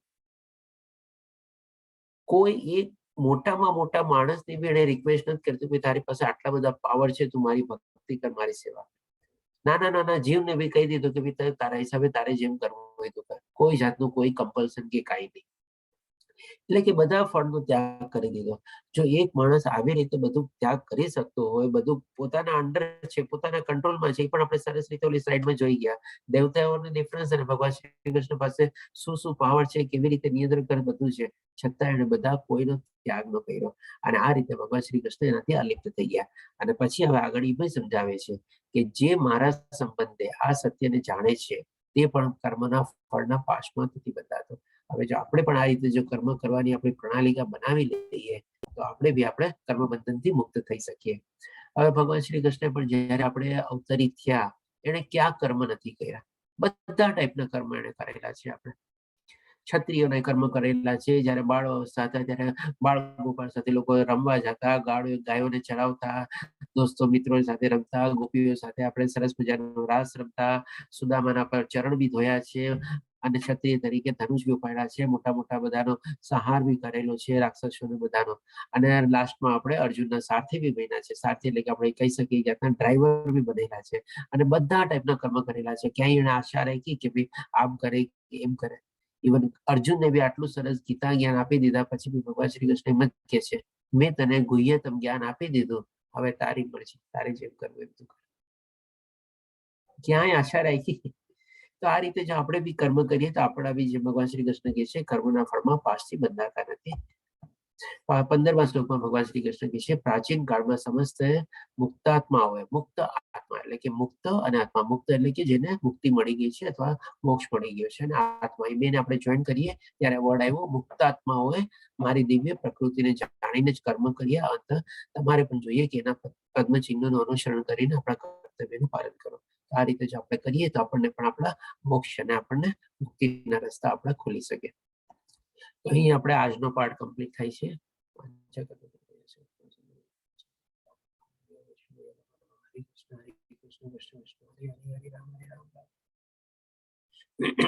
તો હવે જો કોઈ પ્રશ્ન હોય તો લઈ શકીએ છીએ. 10 મિનિટ મેં આપની વધારે લીધી. હરે કૃષ્ણ. હરે કૃષ્ણ પ્રભુજી. હરે કૃષ્ણ. કોઈ પ્રશ્ન? હરે કૃષ્ણ પ્રભુ. હરે કૃષ્ણ પ્રભુજી, કાલે સવારનો ક્લાસ છે, કહી દેજો. હા છે. હા આપ સૌને જાણ ખાતર આપણે કાલે ભક્તિ પરીક્ષાની સાથે સાથે જે હમણાં લેવલ 1 જે કમ્પ્લીટ થયું બેચ 21 એનો એક એક્સ્ટ્રા ક્લાસ તરીકે ભક્તિ પરીક્ષાના ક્લાસની સાથે આપણે જોઈન કરી લઈએ છીએ. અને એ ક્લાસ છે આપણે કે આ ત્રિગુણી માયામાંથી આપણે કેવી રીતે પાર પડવું, ત્રિગુણી માયાના હેઠળમાં આપણે જે બધા આપણે બંધાયેલા છીએ એમાંથી આપણે બહાર કેવી રીતે નીકળવું, એને ઓળંગવી કેવી રીતે, એને સરપાસ કેવી રીતે કરવી, એને ઓવરટેક કેવી રીતે કરવી. તો આપ એક્સ્ટ્રા ક્લાસનો જો આપને ઇન્ટરેસ્ટ હોય તેમાં જોડાઈ શકો છો. લિંક આ જ રહેશે અને એ છે આપણે સવારે 7 વાગે. સવારે 6 વાગે ભગવદ ગીતાના ક્લાસ હોય છે. આ એક્સ્ટ્રા ક્લાસ તરીકે છે એ સવારે 7 વાગે રાખેલો છે આપણે. તો જેને એમાં ઇન્ટરેસ્ટ હોય આપ સૌ એમાં જોડાઈ શકો છો. અને ખૂબ ખૂબ ધન્યવાદ. જય શ્રી માતાજી યાદ દેવડાવવા બદલ.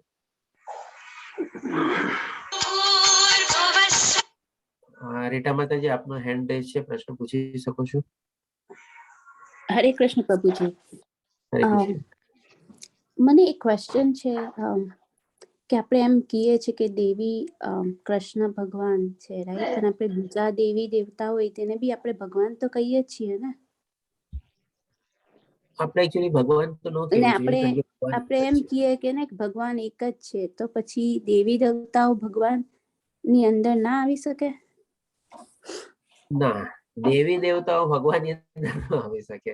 ભગવાન એક જ હોય અને એ સર્વોચ્ચ છે, સર્વોત્તમ છે, ભગવાન શ્રી કૃષ્ણ છે. અને દેવી દેવતાને આપણે સંબોધવા માટે આપણે કોઈ બી નામ લઈ શકીએ. આજીવન આપણે ભગવાનને બી આપણે લાલા તરીકે સંબોધીએ છીએ. તો એ આપણે હુલામણો અને આપણા પ્રેમનું પ્રતીક છે કે આપણે કોઈ બી રીતે એને બોલાવી શકીએ. અલગ થઈ ગયું આપણે. પણ આપણે દરજ જો ડેફિનેટલી ભગવાન શ્રી કૃષ્ણની સાથે કમ્પેરિઝન માટે આપણે જો દેવી દેવતાને બેસાડી દઈએ તો એ આપણી મોટામાં મોટી ભૂલ છે. એ ન કરી શકીએ આપણે. હરે કૃષ્ણ પ્રભુજી. હરે કૃષ્ણ માતાજી. બોલી શકું છું એના માટે? હા. એમણે કીધું કે દેવી દેવતા અને ભગવાનમાં કેવી રીતે ગણવાના. એક્ઝામ્પલ એ કે છે કે સ્કૂલમાં જ્યારે ટીચર હોય અલગ હોદ્દા પર હોય અને પ્રિન્સિપલ હોય એ અલગ હોદ્દા પર હોય. ટીચર અને પ્રિન્સિપલ ક્યારેય એક ના સમજી શકે. બરાબર દર્શન. લીના માતાજી આપનો બી હેન્ડ રેઝ છે, પ્રશ્ન પૂછી શકો છો.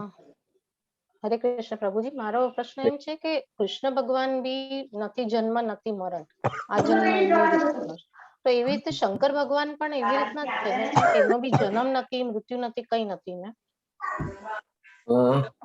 આપ મારા ખ્યાલથી થોડું ઘણું કરેક્ટ છે. કારણ કે ભગવાન શંકર જે છે એ કહીએ ને આપણે દૂધ દહીંનો ફરક છે. ભગવાન શ્રી કૃષ્ણ ભગવાન અને શંકરજી. અને સૌથી મોટા વૈષ્ણવ, સૌથી મોટા જે ભક્ત કહી શકીએ ને તો એ મહાદેવ એટલે કે શંકર ભગવાન છે. તો એ વાત આપની બરાબર છે. તો પછી આપણે કૃષ્ણને જે સૌથી મોટા ગણીએ છે તો એમને બી ના ગણાય આપણે એમની સાથે. હવે એ પણ છે ને એમને વરદાન રૂપે પ્રાપ્ત થયેલું છે ભગવાન કૃષ્ણ દ્વારા જ. અચ્છા, તો ઓકે, થેન્ક એટલે યુ. કે એના અંડરમાં જ આવી ગયા ને. અને ભગવાન હા. શંકર ભગવાન બી હંમેશા ક્યારે બી એવું હોય છે ત્યારે એમની પાસે સ્તુતિને પ્રાર્થના કરવા જાય છે. હા, એ મને આઈડિયા છે કે બેવ જણા એકબીજાનું નામનો જપ કરે છે. શંકર ભગવાન ઓલવેઝ નારાયણ નારાયણ કરે, અને નારાયણ એટલે જ કૃષ્ણ ભગવાન ને, બરાબર ને? નારાયણ એટલે હા કૃષ્ણ ભગવાન. નારાયણ વિષ્ણુ એ આપણે કૃષ્ણ ભગવાન જ લઈ શકીએ. એટલે એ બધા એમના જ નામ છે, બરાબર ને? હા, રામ પણ ને રામ પણ, હા રામ પણ, એટલે નરસિંહ શંકર અવતારજી. હા, શંકર ભગવાન શંકર ભગવાન રામનું બી તો રામણ બહુ કરે. મોટા ભક્ત હતા ને કૃષ્ણ ભગવાન. બહુ કૃષ્ણ મોટા, ભગવાન. બહુ સૌથી પહેલા ભક્ત અને સૌથી મોટા ભક્ત જો કહીએ ને તો એ શંકર ભગવાન હતા. શંકર એટલા માટે ભગવાન. મહાદેવ બન્યા છે. મહાદેવ બી બન્યા છે ને એને સૌથી પહેલા ઉત્તમ વૈષ્ણવ તરીકે કહેવાય છે. ઉત્તમ સૌથી વૈષ્ણવ. પહેલા વૈષ્ણવ બરાબર છે પ્રભુ. એનાથી ધન્યવાદ. મોટા વૈષ્ણવ કોઈ નથી. ઓકે, ધન્યવાદ પ્રભુજી, થેન્ક યુ. હરે કૃષ્ણ સોહિની પ્રભુજી. માતાજી, કાલનું જે એક્સ્ટ્રા ક્લાસ છે 7 o'clock નો, તો એનું રેકોર્ડિંગ પ્લીઝ તમે કરીને સેન્ડ કરશો ગ્રુપમાં. ઓકે ચાલો, કારણ કે મને કાલે મારાથી જરા કદાચ સવારે એટેન્ડ યાદ દેવડાવી દેજો. કારણ કે મારાથી એટેન્ડ નહીં થાય સવારે, એટલા માટે. ઓકે ચાલો. સોહિની માતાજી, આપનો હેન્ડ રેઝ છે, પૂછી શકો છો. હરે કૃષ્ણ પ્રભુજી. હા, આપણે ભક્તિના 5 જે રસ હતા, શાંત રસ, સાંખ્ય રસ, એમાં આપણે બાકી બધામાં તો ત્યાં શાંત રસમાં આપણે શું લઈ શકીએ? માળા કરવી કે જાપ કરવો, એ બધું આવે શાંત રસમાં? હા, મોસ્ટલી છે ને માતાજી, એમાં કહું 5 રસમાંથી વાત્સલ્ય રસ, સાંખ્ય રસ અને આપણે માધુર્ય રસ, એ 3 રસ મેળવવા છે ને જરાક ડિફિકલ્ટ છે.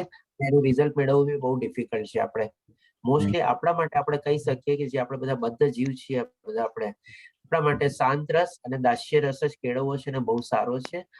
એના એ જો કેળવીએ તો આપણને એમાં લાભ બી સરસ રીતે મળે છે. તો શાંત રસ જે તમે કીધું ને કે બી ડેફિનેટલી આપણે માળા કરવા એકદમ ન્યુટ્રલ ભાવથી, આપણે કોઈ એમાં પર્ટિક્યુલરલી ભાવ નહીં. આજે જેમ કે હું તમને એક એક્ઝામ્પલ આપું કે ભાઈ તમારા કોઈ રિલેટિવ્સ કે આ કે હોય, તમે એને મળતા કરતા હો, ભાઈ ઠીક છે, તમારે બહુ એના પ્રત્યે લાગણી બી ન હોય અને બહુ પ્રત્યે એવું કઈ ઓલું બી ન હોય, તમે કેમ ન્યુટ્રલ રહ્યો હંમેશા, તો એવો ટાઈપને કહેવાય શાંત. તમે એક્સાઇડ જે કઈ બી થાય તમને કઈ ફરક ન પડે, એને કઈ એવું થઈ જાય તો તમને કઈ ફરક નહીં પડે. સારું, બહુ બેકગ્રાઉન્ડ અવાજ આવે છે.